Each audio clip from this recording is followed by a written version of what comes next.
ಅರೆ ಕಡಿಮೆ ಹಾಕು ಆದ್ರೆ ಅಸಲಿ ಹಾಕು. MDH ಕಾಶ್ಮೀರಿ ಕೆಂಪು ಮೆಣಸಿನ ಪೌಡರ್. MDH.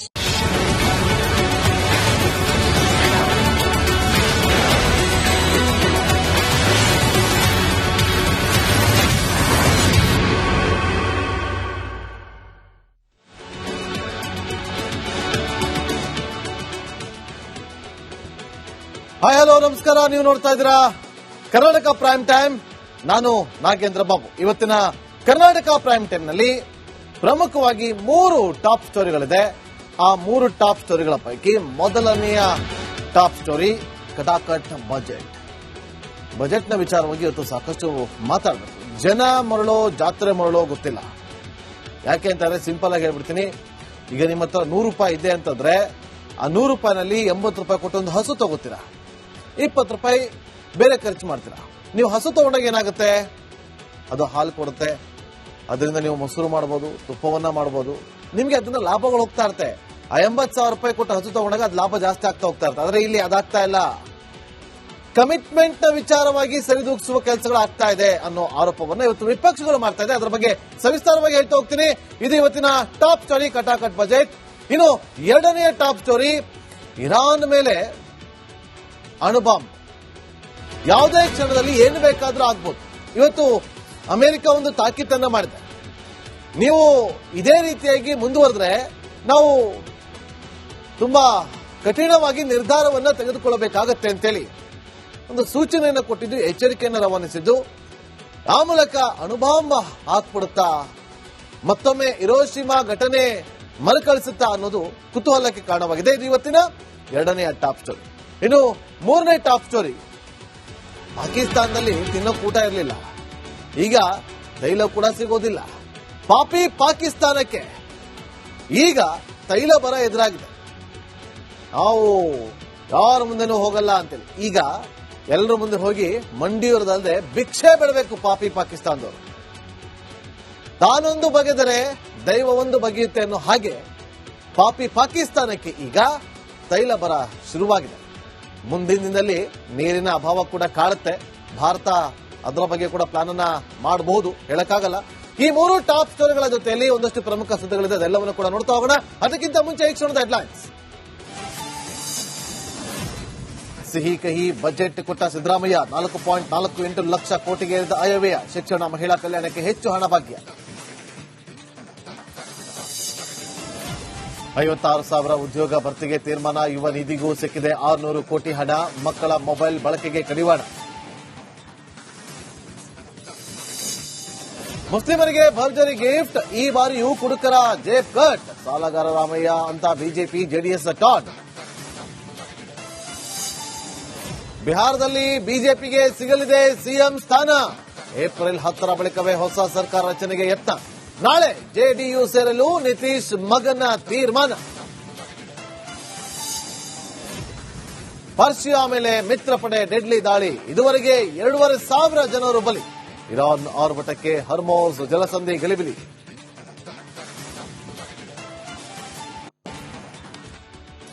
ಸಿಎಂ ಸಿದ್ದರಾಮಯ್ಯ ಅವರು ಇವತ್ತು ಬಹುನಿರೀಕ್ಷಿತ ಬಜೆಟ್ ಮಂಡನೆ ಮಾಡಿದ್ದಾರೆ. ಯುವಕರಿಗೆ ಉದ್ಯೋಗ ಭಾಗ್ಯ ಕೊಟ್ಟು ಸಿದ್ದು, ಗೃಹಲಕ್ಷ್ಮಿಗೆ ಕಡಿಮೆ ಕಾಸು ಕೊಟ್ಟಿದ್ದಾರೆ. ಯುವ ನಿಧಿಗೆ ಹಾಗಾದ್ರೆ ಏನ್ ಕೊಟ್ರು? ವಾಡಿಕೆಯಂತೆಯೇ ಮುಸ್ಲಿಮರಿಗೆ ಬಕ್ಷೀಸನ್ನ ಕೊಟ್ಟಿದ್ದಾರೆ. ನೋಡ್ಕೊಂಡ್ಬನ್ನಿ ರಿಪೋರ್ಟ್.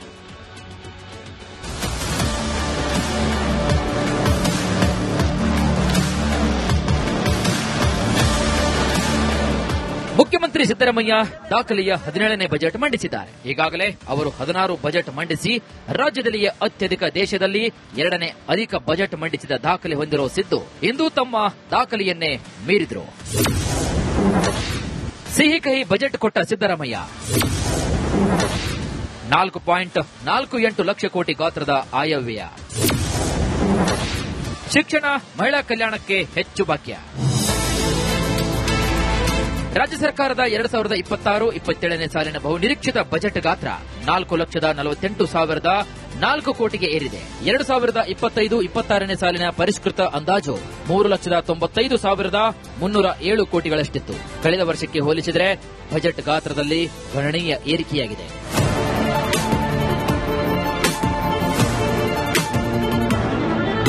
ಬಜೆಟ್ ದಾಖಲೆಗಳ ಆಯವ್ಯಯ ವಿಹಂಗಮ ನೋಟದ ಪ್ರಕಾರ ಅಭಿವೃದ್ಧಿ ಹಂಚಿಕೆಯಲ್ಲಿ ಎಂದಿನಂತೆ ಶಿಕ್ಷಣ ಕ್ಷೇತ್ರಕ್ಕೆ ಅತಿ ಹೆಚ್ಚು ಒತ್ತು ನೀಡಲಾಗಿದ್ದು, ಗ್ಯಾರಂಟಿ ಯೋಜನೆಗಳ ಹಿನ್ನೆಲೆಯಲ್ಲಿ ಮಹಿಳಾ ಮತ್ತು ಮಕ್ಕಳ ಕಲ್ಯಾಣ ಇಲಾಖೆ ಎರಡನೇ ಅತಿದೊಡ್ಡ ಪಾಲನ್ನ ಪಡೆದುಕೊಂಡಿದೆ. ಯಾವ ಕ್ಷೇತ್ರಕ್ಕೆ ಎಷ್ಟು ಸಿಕ್ಕಿದೆ ಅಂತ ನೋಡೋದಾದ್ರೆ, ಶಿಕ್ಷಣ ಕ್ಷೇತ್ರಕ್ಕೆ 47,224 ಕೋಟಿ, ಮಹಿಳಾ ಮತ್ತು ಮಕ್ಕಳ ಕಲ್ಯಾಣಕ್ಕೆ 34,929 ಕೋಟಿ, ಇಂಧನಕ್ಕೆ 29,947 ಕೋಟಿ, ಗ್ರಾಮೀಣಾಭಿವೃದ್ಧಿ ಮತ್ತು ಪಂಚಾಯತ್ ರಾಜ್ಗೆ 26,559 ಕೋಟಿ, ಲೋಕೋಪಯೋಗಿ ಮತ್ತು ಸಾರಿಗೆಗೆ 23,100 ಕೋಟಿ, ನೀರಾವರಿಗೆ 22,436 ಕೋಟಿ, ನಗರಾಭಿವೃದ್ಧಿ ಮತ್ತು ವಸತಿಗೆ 22,203 ಕೋಟಿ, ಕಂದಾಯಕ್ಕೆ 19,843 ಕೋಟಿ, ಆರೋಗ್ಯ ಮತ್ತು ಕುಟುಂಬ ಕಲ್ಯಾಣ ಇಲಾಖೆ 17,817 ಕೋಟಿ ನೀಡಲಾಗಿದೆ.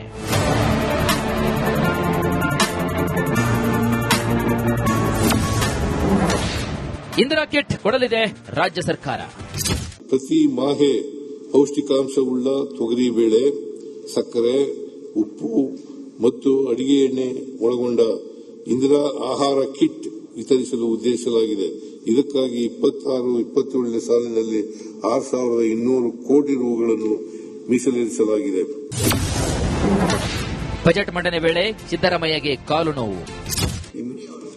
ಬೇಕಾ ಕೂತ್ಕೊಳ್ಳು, ಇನ್ನೊಂದು ಸ್ವಲ್ಪ ನಿಂತ್ಕೊಂಡು ಓದ್ತೀನಿ, ಆಮೇಲೆ ಕೂತ್ಕೊಳ್ತೀನಿ. ಸ್ವಲ್ಪ ಕಾಲು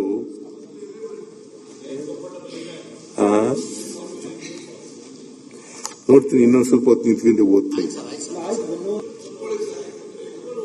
ನೋಡ್ತೀನಿ, ನಾನು ಯಾವಾಗ ಕೂತ್ಕೋಬೇಕಾಗ ಕೂತ್ಕೋತೀನಿ, ಕಷ್ಟ ಆದಾಗ ಕೂತ್ಕೋತೀನಿ.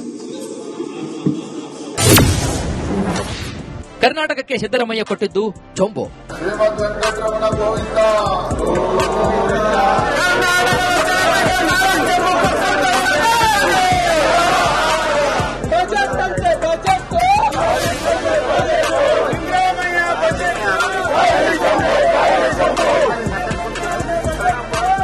ಸಿಎಂ ಬಜೆಟ್ ವಿರುದ್ಧ ಬಿಜೆಪಿ ಚೊಂಬು ಪ್ರೊಟೆಸ್ಟ್ ಮಾಡಿದೆ. ವಿಧಾನಸೌಧ ಪೂರ್ವದ್ವಾರದಲ್ಲಿ ಚೊಂಬು ಹಿಡಿದು ವಿರೋಧ ಮಾಡಿದೆ. ಅತಿ ಹೆಚ್ಚು ಮುಖ್ಯಮಂತ್ರಿ ಆಗಿದ್ದೆ, ಅತಿ ಹೆಚ್ಚು ಬಜೆಟ್ ಮಂಡಿಸಿದ್ದೆ, ಕೊನೆಯ ಬಜೆಟ್ ಅನ್ನ ಈ ಸಾರಿ ಮಂಡಿಸ್ತಾ ಇದ್ದೇನೆ. ಈ ಕೊನೆಯ ಬಜೆಟ್ ನಾನು ಅದೇ ರೀತಿ ದೀರ್ಘಕಾಲ ಮಂಡಿಸಿದ್ದೇನೆ ಅಂತಕ್ಕಂಥ ಹೆಸರುವಾಸಿ ಪಡ್ಕೊಂಡು ಹೋಗ್ಲಿಕ್ಕೆ ಮಾನ್ಯ ಮುಖ್ಯಮಂತ್ರಿಗಳು ಇದನ್ನ 3.25 ತಾಸುಗಳು ಓದಿದ್ದಾರೆ ಅಂತಕ್ಕಂಥದ್ದು ನನ್ನ ಅಭಿಪ್ರಾಯ. ಸಮಗ್ರವಾಗಿ ಎಲ್ಲ ಕ್ಷೇತ್ರಗಳನ್ನು ಕೂಡ ಬ್ಯಾಲೆನ್ಸ್ ಮಾಡಿ, ಯಾರಿಗೂ ಕೂಡ ನಿರ್ಲಕ್ಷ್ಯ ಮಾಡದೆ ಒಂದು ಸಮಗ್ರವಾದ ಬಜೆಟ್ ಅನ್ನ ಮಂಡನೆ ಮಾಡಿದ್ದಾರೆ. ಸಾಹಿತಿಗಳು ಯಾರೋ ಇವತ್ತು ಬಜೆಟ್ ಪುಸ್ತಕವನ್ನ ಬರೆದುಕೊಟ್ಟಂತ ಕಾಣ್ತಾ ಇದೆ. ಕೇಳೋದಕ್ಕೆ ತುಂಬಾ ಚೆನ್ನಾಗಿತ್ತು, ಓದಕ್ಕೂ ಕೂಡ ತುಂಬಾ ಚೆನ್ನಾಗಿತ್ತು ಮುಖ್ಯಮಂತ್ರಿಗಳಿಗೆ ಬಹುಶಃ. ಆದರೆ ರಾಜ್ಯದ ಜನತೆಗೆ ಇದು ಯಾವುದೇ ಪ್ರಯೋಜನ ಆಗಿಲ್ಲ ಅನ್ನೋದು ಸತ್ಯ.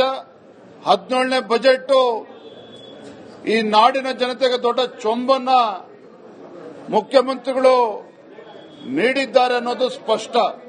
ಬಜೆಟ್ನಲ್ಲಿ ಕೃಷಿ, ನೀರಾವರಿ, ಗ್ರಾಮೀಣಾಭಿವೃದ್ಧಿಯಂತಹ ಮೂಲ ವಲಯಗಳ ಜೊತೆಗೆ ಶಿಕ್ಷಣ ಮತ್ತು ಮಹಿಳಾ ಸಬಲೀಕರಣಕ್ಕೆ ಸರ್ಕಾರ ಬಜೆಟ್ನಲ್ಲಿ ಸಿಂಹ ಪಾಲು ನೀಡಿದೆ. ಮತ್ತೊಂದು ಕಡೆಗೆ ಅಭಿವೃದ್ಧಿ ಕಾರ್ಯಗಳಿಗೆ ಸಂಪನ್ಮೂಲ ಕ್ರೋಢೀಕರಿಸಲು ಮಾರುಕಟ್ಟೆ ಸಾಲದ ಮೊರೆ ಹೋಗಿರುವುದು ಸ್ಪಷ್ಟವಾಗ್ತಾ ಇದೆ. Bureau report, Republic Kannada. ಇವತ್ತು ಬಜೆಟ್ನಲ್ಲಿ ಏನೆಲ್ಲ ಇತ್ತು ಅನ್ನೋದನ್ನ ಹೈಲೈಟ್ಸ್ ಅನ್ನು ಮುಂದೆ ತೋರಿಸ್ತಾ ಹೋಗ್ತೀವಿ. ಮೊದಲನೇದಾಗಿ ಇಡೀ ದೇಶದ ಜಿಡಿಪಿ ಎಷ್ಟಿದೆ? 7.4. ಕರ್ನಾಟಕದ ಜಿಎಸ್ಡಿಪಿ ಎಷ್ಟಿದೆ? 8.1. ಅಂದ್ರೆ ಅಲ್ಲಿ ಕಡಿಮೆ ಆಗೋಗಿದೆ.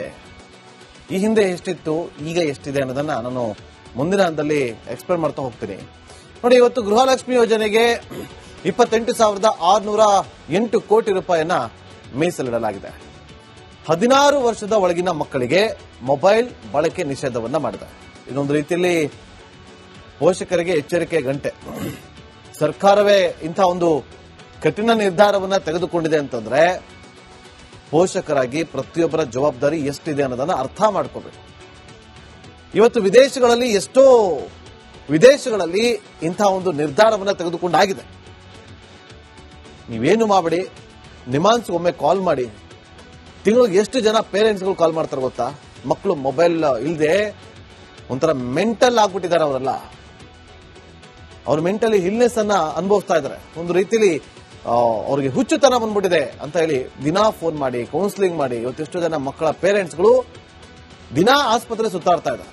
ಸೊ ಹಾಗಾಗಿ ಸರ್ಕಾರ ಇವತ್ತು ತೆಗೆದುಕೊಂಡಂತ ಒಂದು ಕಠಿಣ ನಿರ್ಧಾರ ಅಲ್ಲ, ಪೋಷಕರ ಒಂದು ವಿಚಾರವಾಗಿ ಮಕ್ಕಳ ಭವಿಷ್ಯದ ದೃಷ್ಟಿಯಿಂದ ಇಂತಹ ಒಂದು ನಿರ್ಧಾರವನ್ನ ತೆಗೆದುಕೊಂಡಿದೆ.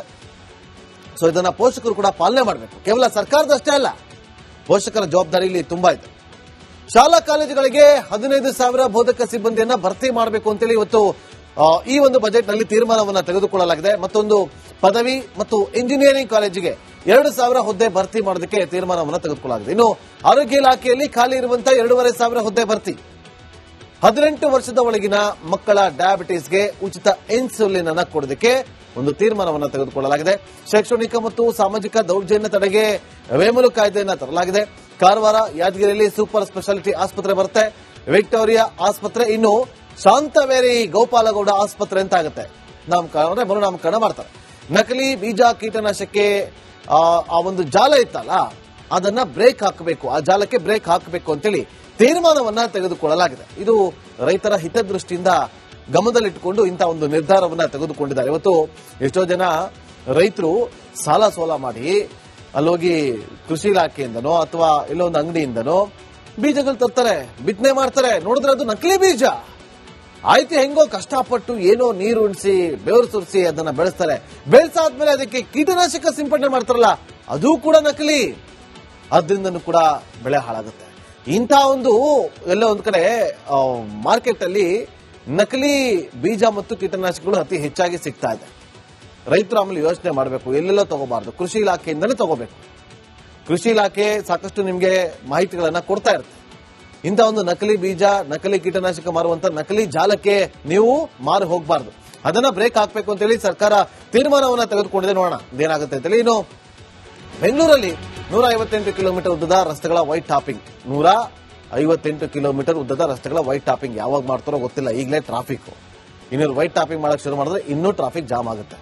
ಈ ವರ್ಷ 41 ಕಿಲೋಮೀಟರ್ ಮೆಟ್ರೋ ಮಾರ್ಗ ಪೂರ್ಣಕ್ಕೆ ಯೋಜನೆಯನ್ನ ಮಾಡಿಕೊಳ್ಳಲಾಗಿದೆ. ಸಾರಿಗೆ ನೌಕರರ ವೇತನ ಬಾಕಿ ಪಾವತಿಗಾಗಿ 1,271 ಕೋಟಿ ಮೀಸಲಿಡಲಾಗಿದೆ. ಮಹಿಳೆಯರಿಗೆ 1 ದಿನ ವೇತನ ಸಹಿತ ಋತುಚಕ್ರ ರಜೆಯನ್ನು ಕೊಡೋದಕ್ಕೆ ತೀರ್ಮಾನವನ್ನ ತೆಗೆದುಕೊಳ್ಳಲಾಗಿದೆ. ಕೆಜಿ ರೇಷ್ಮೆ ಗೂಡಿಗೆ ಇರುವಂತಹ 10 ರೂಪಾಯಿ ಸಾಗಾಣಿಕಾ ವೆಚ್ಚ ಐತಲ್ಲ, ಅದನ್ನ 20ಕ್ಕೆ ಹೆಚ್ಚಳವನ್ನ ಮಾಡಲಾಗಿದೆ.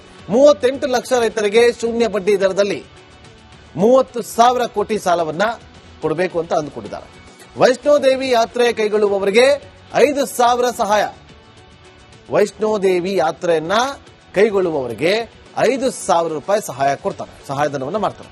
ಇನ್ನು ಇಂದಿರಾ ಆಹಾರ ಕಿಟ್ ವಿತರಣೆಗೆ 6,200 ಕೋಟಿ ನೀಡಿಕೆಯನ್ನ ಮಾಡಲಾಗಿದೆ. ಅಂದ್ರೆ ಇವತ್ತು ಇಂದಿರಾ ಕ್ಯಾಂಟೀನ್ ನ ಅವಸ್ಥೆ ಹೇಗಾಗಿದೆ ಅಂತ ಗೊತ್ತಿದೆ, ಅದನ್ನ ಸರಿಪಡಿಸಿ ಅದರ ಜೊತೆಗೆ ಇದನ್ನು ಕೂಡ ಕೊಟ್ಟರೆ ಒಳ್ಳೇದೇ. ಇನ್ನು ಕೊರಟಗೆರೆ ತಾಲೂಕು ವಡೇರಹಳ್ಳಿಯಲ್ಲಿ ಡ್ಯಾಮ್ ಅನ್ನು ನಿರ್ಮಾಣ ಮಾಡೋದಕ್ಕೆ ಇವತ್ತಿನ ಬಜೆಟ್ ನಲ್ಲಿ ಒಂದಷ್ಟು ತೀರ್ಮಾನವನ್ನು ತೆಗೆದುಕೊಳ್ಳಲಾಗಿದೆ. ಬಜೆಟ್ ನಲ್ಲಿ ಅದನ್ನ ಮಂಡನೆ ಮಾಡಲಾಗಿದೆ. ನೋಡ್ಬೇಕು ಇದರಲ್ಲಿ ಎಷ್ಟೆಲ್ಲ ಆಗುತ್ತೆ ಈ ಒಂದು ವರ್ಷದಲ್ಲಿ ಅನ್ನೋದನ್ನ ಎಲ್ಲರೂ ಕೂಡ ಕಾದು ನೋಡಬೇಕು. ಮುಂದಿನ ಸುದ್ದಿ ಗಮನ ಕೊಡೋಣ. ಸಿಎಂ ಹಾಗೂ ಹಣಕಾಸು ಸಚಿವರಾದಂತಹ ಸಿದ್ದರಾಮಯ್ಯ ಬಜೆಟ್ ನಲ್ಲಿ ರಾಜ್ಯದ ಅಭಿವೃದ್ಧಿಗೆ ಹಲವು ಘೋಷಣೆಯನ್ನ ಮಾಡಿದ್ದಾರೆ. ಪ್ರಮುಖವಾಗಿ ಹಲವು ಇಲಾಖೆಗಳಲ್ಲಿ ಖಾಲಿ ಇರುವಂತಹ 56,432 ಹುದ್ದೆಗಳನ್ನ ಭರ್ತಿ ಮಾಡುವ ಪ್ರಕ್ರಿಯೆಗೆ ಚಾಲನೆಯನ್ನ ಕೊಡಲಾಗಿದೆ. ಉದ್ಯೋಗ ನೇಮಕಾತಿಯಲ್ಲಿ ನ್ಯಾಯಾಲಯದ ಪ್ರಕರಣಗಳಿಂದ ಉಂಟಾಗಿದ್ದಂತಹ ವಿಳಂಬವನ್ನ ಗಮನಿಸಿ ಅಭ್ಯರ್ಥಿಗಳಿಗೆ ಒಂದು ಬಾರಿಗೆ 5 ವರ್ಷಗಳ ವಯೋಮಿತಿ ಸಡಿಲಿಕೆಯನ್ನ ಕೂಡ ನೀಡಲಾಗಿದೆ. ರಾಜ್ಯದ ಪ್ರಮುಖ ಇಲಾಖೆಗಳಲ್ಲಿ ಖಾಲಿ ಇರುವ ಹುದ್ದೆಗಳನ್ನು ಭರ್ತಿ ಮಾಡುವುದರ ಮೂಲಕ ಆಡಳಿತ ವ್ಯವಸ್ಥೆಯನ್ನು ಬಲಪಡಿಸುತ್ತಿದ್ದೇವೆ. ನಮ್ಮ ಚುನಾವಣಾ ಪ್ರಣಾಳಿಕೆಯಂತೆ ಉದ್ಯೋಗ ಸೃಷ್ಟಿಗೆ ನಾವು ಆದ್ಯತೆ ನೀಡಿದ್ದೇವೆ. ಈ ವರ್ಷ 56,432 ಹುದ್ದೆಗಳನ್ನು ಭರ್ತಿ ಮಾಡುವ ಪ್ರಕ್ರಿಯೆಗೆ ಚಾಲನೆ ನೀಡಿದ್ದೇವೆ. ಉದ್ಯೋಗ ನೇಮಕಾತಿಗಳಲ್ಲಿ ನ್ಯಾಯಾಲಯದ ಪ್ರಕರಣಗಳಿಂದ ಉಂಟಾಗಿದ್ದ ವಿಳಂಬವನ್ನು ಪರಿಗಣಿಸಿ ವಯೋಮಿತಿಯಲ್ಲಿ ಒಂದು ಬಾರಿಗೆ 5 ವರ್ಷಗಳ ಸಡಿಲಿಕೆ ನೀಡಿದ್ದೇವೆ. ನಿಮ್ಗೊಂದು ದೃಶ್ಯವನ್ನ ತೋರಿಸಿದ್ವಿ ಸಿದ್ದರಾಮಯ್ಯ ಅವರು ಮಾತಾಡಬೇಕಾದ್ರೆ. ರೈಟ್ ಸೈಡ್ ಅಲ್ಲಿ ನಿಮಗೆ ಕಾಣಿಸ್ತಾ ಇತ್ತು ಧಾರವಾಡದಲ್ಲಿ ಮಾಡಿದಂತಹ ಪ್ರತಿಭಟನೆ. ಇವತ್ತು ಆ ಹೋರಾಟವನ್ನ ಮಾಡಿದ್ರಲ್ಲ ಉದ್ಯೋಗಾಕಾಂಕ್ಷಿಗಳು, ಅವರ ಮನೆ ಪರಿಸ್ಥಿತಿ ನೋಡಿ. ಅದು ಬಿಡಿ, ಮನೆ ಬಿಟ್ಟು ಬಂದು ಇವತ್ತು ಅವರೆಲ್ಲರೂ ಕೂಡ ಪಿಜಿನಲ್ಲಿ ಕಾಲವನ್ನ ಕಳೀತಾ ಇದ್ದಾರೆ. ಅವ್ರ ಕಷ್ಟ ಅವ್ರಿಗೆ ಗೊತ್ತಿರುತ್ತೆ. ನಾವಿಲ್ಲಿ ನಿಂತ್ಕೊಂಡು ಏನ್ ಬೇಕಾದ್ರೆ ಮಾತಾಡ್ಬೋದು. 2 ಲಕ್ಷಕ್ಕಿಂತ ಹೆಚ್ಚು ಹುದ್ದೆಗಳು ಖಾಲಿ ಇರೋದು ಆದ್ರೆ ಇವತ್ತು ರಾಜ್ಯ ಸರ್ಕಾರ 56,432 ಹುದ್ದೆಯನ್ನ ಭರ್ತಿ ಮಾಡೋದಾಗಿ ಹೇಳಿದೆ ಮುಂದಿನ ಒಂದು ವರ್ಷದಲ್ಲಿ. ಸರ್ಕಾರ ರಚನೆ ಮಾಡುವಂತ ಸಂದರ್ಭದಲ್ಲಿ, ನಿಮ್ಮ ಪ್ರಚಾರದ ಸಂದರ್ಭದಲ್ಲಿ ನಾವು ಉದ್ಯೋಗವನ್ನ ಸೃಷ್ಟಿ ಮಾಡ್ತೀವಿ ಅಂತ ಹೇಳಿದ್ರಲ್ಲ, ಇಷ್ಟು ವರ್ಷ ಬೇಕಾಯ್ತು ಅಂತೇಳಿ ಇವತ್ತು ತುಂಬಾ ಜನ ಪ್ರಶ್ನೆ ಮಾಡ್ತಿದ್ದಾರೆ. ಇವತ್ತು ಲಕ್ಷಾಂತರ ನಿರುದ್ಯೋಗಿಗಳು ಇವತ್ತಿನ ಬಜೆಟ್ ಮೇಲೆ ಕಣ್ಣನ್ನ ಇಟ್ಟಿದ್ರು. ಧಾರವಾಡದಲ್ಲಿ ಪ್ರತಿಭಟನೆ ಆದ್ಮೇಲೆ ಉದ್ಯೋಗಾಕಾಂಕ್ಷಿಗಳು ಹೋಗಿ ಸಿದ್ದರಾಮಯ್ಯ ಅವರನ್ನ ಪರ್ಸನಲ್ ಆಗಿ ಭೇಟಿ ಮಾಡಿ, ನಮಗಿದಾಗಲೇಬೇಕು, ಸರ್ಕಾರದಲ್ಲಿ ಇಷ್ಟು ಇಲಾಖೆಗಳಲ್ಲಿ ಇಷ್ಟು ಹುದ್ದೆಗಳು ಖಾಲಿ ಇದೆ ಅಂತೇಳಿ. ಇದನ್ನ ರಿಪಬ್ಲಿಕ್ ಕನ್ನಡ 25 ದಿನಗಳ ಹಿಂದೆನೇ ಹೇಳಿತ್ತು. ಹಾಗೆ ಹೇಳಿದ 11 ದಿನಗಳ ನಂತರ ಧಾರವಾಡದಲ್ಲಿ ಉದ್ಯೋಗಾಕಾಂಕ್ಷಿಗಳು ದೊಡ್ಡದಾಗಿ ಪ್ರತಿಭಟನೆಯನ್ನ ಕೂಡ ಮಾಡಿದ್ರು. ಈಗ 56,432 ಹುದ್ದೆ ಭರ್ತಿ ಮಾಡೋದಕ್ಕೆ ಮುಂದಾಗಿದ್ದಾರೆ. 56,000 ಒಂದೇ ಇಲಾಖೆಯಲ್ಲ, ಬೇರೆ ಬೇರೆ ಇಲಾಖೆಯಲ್ಲಿ, ಅಂದ್ರೆ ಸರಿದೂಗಿಸುವಂತ ಕೆಲಸವನ್ನ ಮಾಡಿದ್ದಾರೆ. ಒಂದೊಂದು ಇಲಾಖೆಗೆ 2,000, 3,000 ಈ ತರ ಹುದ್ದೆಗಳನ್ನ ಭರ್ತಿ ಮಾಡೋದಕ್ಕೆ, ಅಂದ್ರೆ ಸರಿದೂಗಿಸುವಂತ ಕೆಲಸವನ್ನ ಮಾಡ್ತಾ ಇದ್ದಾರೆ. ಹೇಗೋ ಅಟ್ಲೀಸ್ಟ್ 56,000 ಜನ ಈಗ ಹುದ್ದೆಗೆ ನೇಮಕಾತಿ ಆಗ್ತಾರೆ. ಸೊ ಅರ್ಜಿ ಹಿಡಿದು ಉದ್ಯೋಗಕ್ಕೋಸ್ಕರ ಕಾಯ್ತಿರುವಂತಹ ಯುವ ಜನತೆಯ ಪೈಕಿ 56,432 ಜನಕ್ಕೆ ಹುದ್ದೆ ಭಾಗ್ಯ ಸಿಗುತ್ತೆ. ಕಳೆದ ವಾರ ಬೃಹತ್ ಪ್ರತಿಭಟನೆಯನ್ನು ನಡೆಸಿದ್ದು ಯುವ ಸಮೂಹ. ಪ್ರತಿ ಜಿಲ್ಲೆಗಳಿಂದಲೂ ಕೂಡ ಹೋಗಿ ಧಾರವಾಡದಲ್ಲಿ ಉದ್ಯೋಗಾಕಾಂಕ್ಷಿಗಳು ಧರಣಿಯನ್ನ ಮಾಡಿದ್ರು, ಹೋರಾಟವನ್ನ ಮಾಡಿದ್ರು.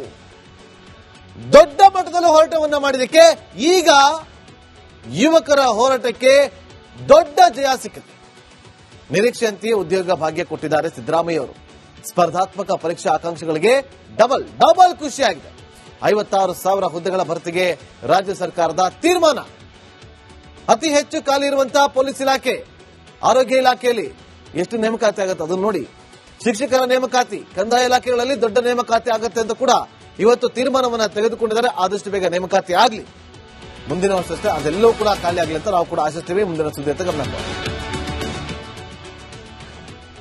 ಸಿದ್ದರಾಮಯ್ಯ ಸರ್ಕಾರಕ್ಕೆ ಗ್ಯಾರಂಟಿಯಿಂದ ಸಾಲು ಸಮಸ್ಯೆ ಆಗ್ತಾ ಇದೆ. ಆದ್ದರಿಂದ ನಿರೀಕ್ಷೆಯಂತೆ ಒಂದು ಗ್ಯಾರಂಟಿಗೆ ಬ್ರೇಕ್ ಹಾಕ್ಬಿಟ್ರ ಅಂತ ಹೇಳಲಾಗಿತ್ತು. ನಿರುದ್ಯೋಗಿಗಳಿಗೆ ಸಹಾಯ ಮಾಡಲೆಂದೇ ಇದ್ದಂತ ಯುವ ನಿಧಿ ಯೋಜನೆಗೆ ಬ್ರೇಕ್ ಹಾಕಿದ್ರ ಅನ್ನೋ ಪ್ರಶ್ನೆಗಳು ಕೂಡ ಉದ್ಭವವಾಗಿತ್ತು. ಈ ಬಾರಿ ಯುವ ನಿಧಿ ಯೋಜನೆಗೆ ಸುಮಾರು 600 ರೂಪಾಯಿ ಕೊಟ್ಟಿದ್ದಾರೆ ಅಂತ ಹೇಳಲಾಗ್ತಾ ಇದೆ. ಆದ್ರೆ ಯುವ ನಿಧಿಗೆ ರಾಜ್ಯ ಸರ್ಕಾರ ಹಣ ಮೀಸಲಿಟ್ಟಿದೆ. ಎಷ್ಟು ಹಣ ತೆಗೆದಿಟ್ಟಿದ್ದಾರೆ ಅಂತ ಹೇಳ್ತೀನಿ. ಅದಕ್ಕಿಂತ ಮುಂಚೆ ಜನ ಏನ್ ಮಾಡ್ತಾ ಇದ್ದಾರೆ ನೋಡ್ಕೊಂಡ್ ಬನ್ನಿ. ಇಲ್ಲಿ ಧಾರವಾಡದಲ್ಲಿ ನಾನು ಸರ್ಕಾರಿ ಉದ್ಯೋಗಾಕಾಂಕ್ಷಿಯಾಗಿ ಓದ್ತಾ ಇದ್ದೀನಿ. ಸೊ ಇವತ್ತು ಬಜೆಟ್ ಅಲ್ಲಿ ಯುವ ನಿಧಿಗೆ ಹಣವನ್ನು ಇಟ್ಟಿಲ್ಲ ಅನ್ನೋದನ್ನ ಕೇಳಿ ಇವತ್ತು ನನಗೆ ತುಂಬಾ ಆಕ್ರೋಶ ವ್ಯಕ್ತಪಡಿಸ್ತಾ ಇದ್ದೀನಿ. ಯಾಕಂದ್ರೆ ಇತ್ತೀಚೆಗೆ ನಾವು ಒಂದು ಸ್ಪರ್ಧಾರ್ಥಿಗಳ ಹೋರಾಟ ನಡೆದಾಗ ಮಾನ್ಯ ಉಪಮುಖ್ಯಮಂತ್ರಿಗಳು ನಾವು ಅವರಿಗೆ ಹುದ್ದೆಗಳನ್ನ ತಕ್ಷಣ ಕೊಡಕ್ಕಾಗದೇ ಇರೋದಕ್ಕೇನೆ ತಿಂಗಳ 3,000 ಕೊಡ್ತಾ ಇದೀವಿ ಅನ್ನೋ ತರ ಹೇಳಿದ್ರು. ಸೊ ಇವತ್ತು ಯುವ ನಿಧಿಗೆ ದುಡ್ಡು ಕೊಟ್ಟಿಲ್ಲ ಅಂತಂದ್ರೆ ವಿದ್ಯಾರ್ಥಿಗಳು ನಾವು ಯಾವ ತರ ಮತ್ ನಮ್ಮ ಮುಂದಿನ ಜೀವನ ನಡೆಸ್ಕೋಬೇಕು, ನಾವು ನಂಬಬೇಕು, ನಮ್ ಕಷ್ಟ ಆಗುತ್ತೆ. ಕೆಲವೇ ದಿನಗಳ ಹಿಂದೆ ಉದ್ಯೋಗಾಕಾಂಕ್ಷಿಗಳು ಬಹಳ ದೊಡ್ಡ ಪ್ರಮಾಣದಲ್ಲಿ ಬೀದಿಗಿಳಿದು ಹೋರಾಟ ನಡೆಸಿದಾಗ ಇದೇ ರಾಜ್ಯದ ಮಾನ್ಯ ಉಪಮುಖ್ಯಮಂತ್ರಿಗಳು ನಾವು ಯುವಕರಿಗೆ, ನಿರುದ್ಯೋಗಿ ಯುವಜನರಿಗೆ ಯುವ ನಿಧಿಯನ್ನ ಕೊಡ್ತಾ ಇದೀವಿ ಅಂತ ಘೋಷಣೆ ಮಾಡಿದ್ರು. ಆದ್ರೆ ಇವತ್ತು ಬಜೆಟ್ ನಲ್ಲಿ ಅದನ್ನ ಘೋಷಣೆ ಮಾಡದೇ ಇರೋದು ಅತ್ಯಂತ ಖಂಡನಾರ್ಹ. ಇದನ್ನ ನಾವು ಉದ್ಯೋಗಾಕಾಂಕ್ಷಿಗಳ ಹೋರಾಟ ಸಮಿತಿಯಿಂದ ಖಂಡನೆ ಮಾಡ್ತೀವಿ. ಈ ಕೂಡಲೇ ಈ ಬಜೆಟ್ ನಲ್ಲಿ ಕೂಡ ಯುವ ನಿಧಿಯನ್ನ ಘೋಷಣೆ ಮಾಡಬೇಕು ಅಂತ ಹೇಳಿ ಆಗ್ರಹಿಸ್ತೀವಿ. ಪಂಚ ಗ್ಯಾರಂಟಿಗಳಲ್ಲಿ ಯಾವ ಯಾವ ಗ್ಯಾರಂಟಿಗೆ ಎಷ್ಟು ಕಾಸನ್ನ ಇಟ್ಟಿದ್ದಾರೆ? ಗೃಹಲಕ್ಷ್ಮಿ 28,608 ಕೋಟಿ ಇಟ್ಟಿದ್ದಾರೆ. ಗೃಹ ಜೊತೆಗೆ 19,290 ಕೋಟಿಯನ್ನ ಇಟ್ಟಿದ್ದಾರೆ. ಇನ್ನು ಅನ್ನಭಾಗ್ಯ ಯೋಜನೆಗೆ ಸಿದ್ದರಾಮಯ್ಯವರ ಕನಸಿನ ಭಾಗ್ಯ 6,200 ಕೋಟಿಯನ್ನ ಇಟ್ಟಿದ್ದಾರೆ. ಶಕ್ತಿ ಯೋಜನೆಗೆ 5,300 ಕೋಟಿ. ಯುವ ನಿಧಿಗೆ ಅಷ್ಟಿಲ್ಲ, 600 ಕೋಟಿಯನ್ನ ಇಟ್ಟಿದ್ದಾರೆ. ಇದು 600 ಕೋಟಿಯಲ್ಲಿ ಎಷ್ಟು ಜನಕ್ಕೆ ಅಂತ ಕೊಡ್ತೀರಿ? ಅದೇ ಈಗ ಇರುವಂತ ಪ್ರಶ್ನೆ. 600 ಕೋಟಿ ಇಟ್ಟಿದ್ದಾರೆ, ಸಾಕಾಗತ್ತಾ ಇಷ್ಟು? ಇವತ್ತು ಎಷ್ಟು ಜನ ಪಾಸ್ ಆಗಿ ಬರ್ತಿದ್ದಾರೆ, ಎಷ್ಟು ಜನಕ್ಕೆ ಕೆಲಸ ಸಿಗ್ತಿಲ್ಲ. ನೀವು ಅದನ್ನೇ ಹೇಳಿತಾನೆ ನೀವು ಓಟನ್ನು ಗಿಟ್ಟಿಸ್ಕೊಂಡಿರೋದು. ಕೊಡ್ಲೇಬೇಕಾಗತ್ತೆ. ಬರೀ 600 ಕೋಟಿ ರೂಪಾಯಿ ಸಾಕ? ಬರೀ 600 ಕೋಟಿ. ಗೃಹಲಕ್ಷ್ಮಿಗೆ 28,608 ಕೋಟಿ. ಈಗ ಯುವ ನಿಧಿಗೆ ಕೇವಲ 600 ಕೋಟಿ ಮಾತ್ರ ಇಟ್ಟಿದ್ದಾರೆ. ಸೋಷಿಯಲ್ ಮೀಡಿಯಾ ಪ್ರಿಯ ಅಪ್ರಾಪ್ತರಿಗೆ ಸರ್ಕಾರ ಶಾಕ್ ಅನ್ನು ಕೊಟ್ಟಿದೆ. ಬಜೆಟ್ ಭಾಷಣದಲ್ಲಿ ಸಿಎಂ ಮಹತ್ವದ ಘೋಷಣೆ ಮಾಡಿದ್ದು ಪರ ವಿರೋಧದ ಚರ್ಚೆ ಶುರುವಾಗಿದೆ. ರಿಪೋರ್ಟ್ ನೋಡಿ. 16 ವರ್ಷದೊಳಗಿನ ಮಕ್ಕಳಿಗೆ ಸಾಮಾಜಿಕ ಜಾಲತಾಣದ ಬಳಕೆಯನ್ನು ನಿಷೇಧಿಸಲಾಗುವುದು. ಸೋಷಿಯಲ್ ಮೀಡಿಯಾ ಬಳಕೆಗೆ ಹೊಸ ರೂಲ್ಸ್. ಸೋಷಿಯಲ್ ಮೀಡಿಯಾದ ಹುಚ್ಚು ನೆತ್ತಿಗೇರಿಸಿಕೊಂಡಿರುವ 16 ವರ್ಷದೊಳಗಿನ ಅಪ್ರಾಪ್ತರಿಗೆ ಸರ್ಕಾರ ಶಾಕ್ ನೀಡಿದೆ ಎಂದು ಬಜೆಟ್ ಮಂಡಿಸಿದ ಸಿದ್ದರಾಮಯ್ಯ ಮಕ್ಕಳ ಮಾನಸಿಕ ಆರೋಗ್ಯ ಕಾಪಾಡೋದಕ್ಕೆ ಮಹತ್ವದ ನಿರ್ಧಾರವನ್ನ ಘೋಷಿಸಿದ್ರು. ಮೊಬೈಲ್ ಬಳಕೆಯಿಂದ ಮಕ್ಕಳ ಮೇಲೆ ಬೀರುವ ಅಡ್ಡ ಪರಿಣಾಮಗಳನ್ನು ತಡೆಗಟ್ಟುವ ಉದ್ದೇಶದಿಂದ 16 ವರ್ಷದೊಳಗಿನ ಮಕ್ಕಳಿಗೆ ಸಾಮಾಜಿಕ ಜಾಲತಾಣದ ಬಳಕೆಯನ್ನು ನಿಷೇಧಿಸಲಾಗುವುದು. ವಿದ್ಯಾರ್ಥಿಗಳ ಆರೋಗ್ಯ, ಭವಿಷ್ಯ ಮತ್ತು ವ್ಯಕ್ತಿತ್ವ ರೂಪಿಸುವ ಸ್ಥಳವಾಗಿರುವ ಶಾಲಾ ಕಾಲೇಜುಗಳು ಮತ್ತು ವಿಶ್ವವಿದ್ಯಾಲಯಗಳಲ್ಲಿ ಮಾದಕ ವಸ್ತುಗಳ ಬಳಕೆಯನ್ನು ತಡೆಯಲು ವಿದ್ಯಾರ್ಥಿಗಳಿಗೆ ಶಿಕ್ಷಣ ಮತ್ತು ಜಾಗೃತಿ ಕಾರ್ಯಕ್ರಮ, ಕಠಿಣ ನಿಯಮ ಹಾಗೂ ಸಹಾಯ ಕೇಂದ್ರಗಳ ಮೂಲಕ ಮಾದಕ ವಸ್ತುಗಳ ಮೇಲೆ ಕಟ್ಟುನಿಟ್ಟಿನ ನಿರ್ಬಂಧ ಹೇರಲಾಗುವುದು.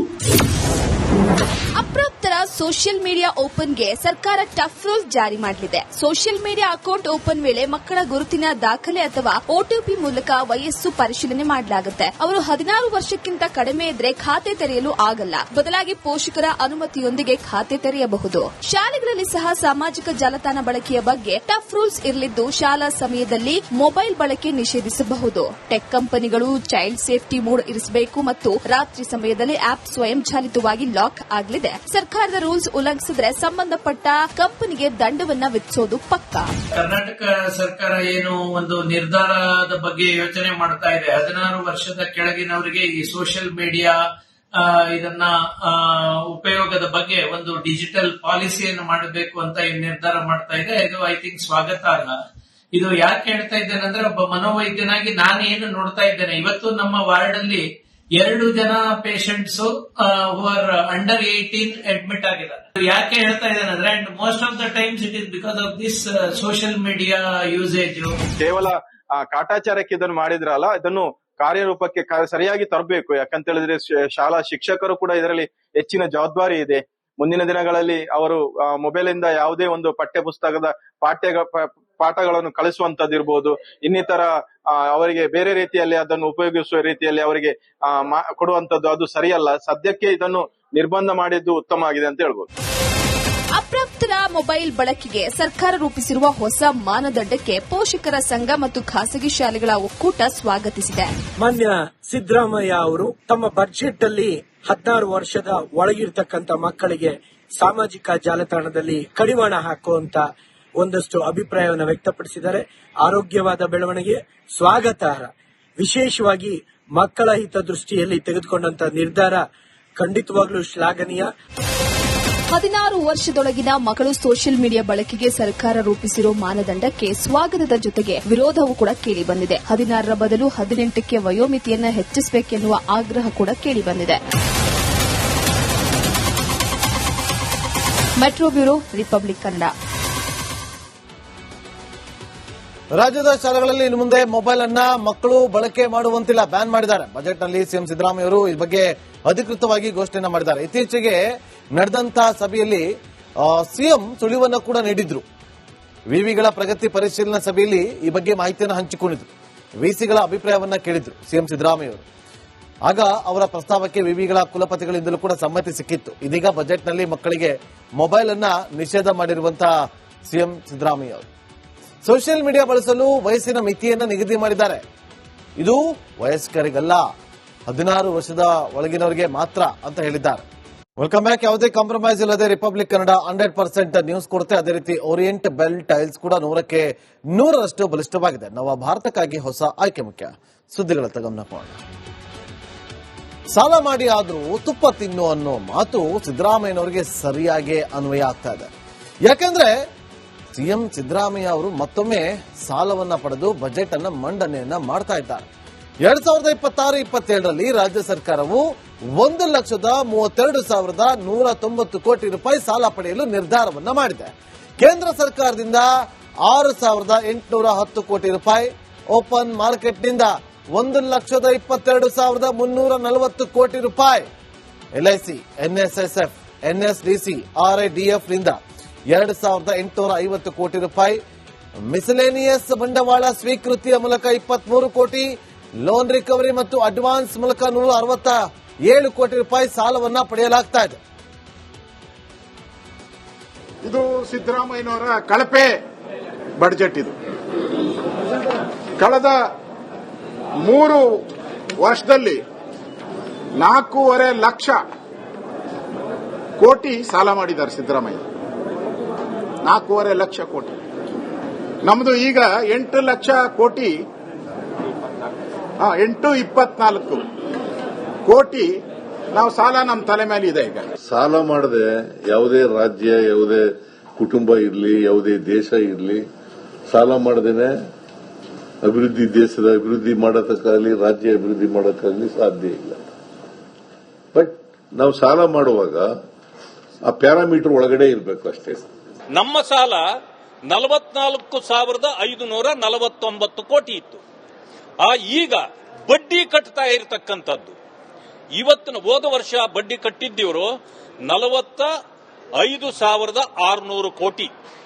ಇದು ಬಡ್ಡಿ. ಇದು ನಮ್ಮ ಸಾಲ ಎಷ್ಟಿತ್ತು ಅಂದ್ರೆ ಕೇವಲ 44,549. ಈ ಬಾರಿ 7,000 ಕೋಟಿ ಹೆಚ್ಚಾದ್ರೆ 52,000 ಕೋಟಿ ಬರೀ ಬಡ್ಡಿಯನ್ನ ಈ ಸರ್ಕಾರ ತುಂಬಬೇಕಾಗತ್ತೆ. ಹಾಗಿದ್ರೆ 52,000 ಕೋಟಿ ನೀವು ಬಡ್ಡಿ ತುಂಬೋದಾದ್ರೆ ನೀವು ನಮ್ಮ ಸಾಲಕ್ಕಿಂತ ನಿಮ್ಮ ಬಡ್ಡಿಯೇ ಹೆಚ್ಚು. ಸಿದ್ದರಾಮಯ್ಯವರು ಕಳೆದ 3 ವರ್ಷದಲ್ಲಿ ಸಾಲ ಮಾಡೋದೇ ಜಾಸ್ತಿ. ಪರ್ವತದೆತ್ತರಕ್ಕೆ ಬೆಳೀತಾ ಇರೋದು ರಾಕೆಟ್ನ ವೇಗದಲ್ಲಿ ರಾಜ್ಯ ಸರ್ಕಾರದ ಸಾಲ. ಮತ್ತೊಮ್ಮೆ ಸಾಲ ಮಾಡಿದ್ದಾರೆ ಮುಖ್ಯಮಂತ್ರಿ ಸಿದ್ದರಾಮಯ್ಯ ಅವರು. ಈ ಬಾರಿಯ ಬಜೆಟ್ನಲ್ಲಿ 1,32,000 ಕೋಟಿಯಷ್ಟು ಸಾಲವನ್ನ ಮಾಡಿದ್ದಾರೆ. ಅಲ್ಲಿಗೆ ಇವತ್ತು ರಾಜ್ಯದ ಮೇಲಿರುವಂತಹ ಸಾಲ ಎಷ್ಟು ಗೊತ್ತಾ? 8,24,389 ಲಕ್ಷ ಕೋಟಿ. 8,24,389. ನೋಡಿ, ಇದು ರಾಜ್ಯದ ಒಟ್ಟು ಸಾಲ. ಅಂದ್ರೆ ಅರ್ಥಾತ್ ನಿಮ್ಮ ತಲೆಗಳ ಮೇಲಿರುವಂತಹ ಸಾಲ ಕನ್ನಡಿಗರ ತಲೆ ಮೇಲೆ. ಅಂದ್ರೆ ಕರ್ನಾಟಕದಲ್ಲಿ ಹುಟ್ಟೋ ಮಗುವಿನ ಮೇಲೆ ನಾಳೆ ಈಗ ಈ ಕ್ಷಣಕ್ಕೆ ಹುಡ್ತಾ ಇದೆ ಅಂತಂದ್ರೆ ಆ ಮಗುವಿನ ತಲೆ ಮೇಲೆ 1 ಲಕ್ಷ ಸಾಲ ಇದೆ. ಪ್ರತಿ ವರ್ಷದ ಸಾಲ ಬರೋಬ್ಬರಿ 1,05,333 ಕೋಟಿ. ಪ್ರತಿ ತಿಂಗಳಿಗೆ ನೋಡಿ, ನಿಮಗೆ ಗ್ರಾಫ್ ಹೇಳ್ತಾ ಇದ್ವಿ, ಪ್ರತಿ ತಿಂಗಳಿಗೆ ಸರ್ಕಾರ ಮಾಡುವಂತ ಸಾಲ ಎಷ್ಟು ಗೊತ್ತಾ? ಅಂದ್ರೆ ವರ್ಷದ ಸರಾಸರಿ ಗಮನಿಸಿದ್ವಿ. ವರ್ಷಕ್ಕೆ ಎಷ್ಟು? 1,05,333 ಕೋಟಿ ಆಯ್ತು. ಅದು ತಿಂಗಳಿಗೆ ಅಂದ್ರೆ ಎಷ್ಟಾಗುತ್ತೆ? 8,777 ಕೋಟಿ ಆಗುತ್ತೆ. ಹಾಗೆ ಅದನ್ನ ಪ್ರತಿ ದಿನಕ್ಕೆ ಕೌಂಟ್ ಮಾಡಿಕೊಂಡಾಗ ಅಲ್ಲಿಗೆ 292.59 ಕೋಟಿ ಆಗುತ್ತೆ. ಅದನ್ನ ಪ್ರತಿ ಗಂಟೆಗೆ ಇಳಿಸಿದಾಗ ಸರ್ಕಾರ ಮಾಡ್ತಾ ಇರುವಂತ ಸಾಲ ಎಷ್ಟು ಗೊತ್ತಾ? 12.19 ಕೋಟಿ. ಈಗ ಸಾಲ ಆಯ್ತು. ಸಾಲ ಕೊಟ್ಟರು ಸುಮ್ಮನೆ ಕೊಡ್ತಾರ? ಫ್ರೀಯಾಗಿ? ಅದಕ್ಕೆ ಬಡ್ಡಿ ಕೇಳ್ತಾರೆ. ಬಡ್ಡಿ ಕಟ್ಟಲೇಬೇಕು. ಕೋಟಿಗಟ್ಟಲೆ ಬಡ್ಡಿಯನ್ನು ಕಟ್ತಾ ಇರೋದು ಗೊತ್ತಾ ಸರ್ಕಾರ ಇವತ್ತು? ಒಂದು ದಿನಕ್ಕೆ ಸರ್ಕಾರ ಕಟ್ಟುವಂತ ಬಡ್ಡಿ 124 ಕೋಟಿ. 1 ಗಂಟೆಗೆ ಸರ್ಕಾರ ಕಟ್ಟುವಂತ ಬಡ್ಡಿ 5.2 ಕೋಟಿ.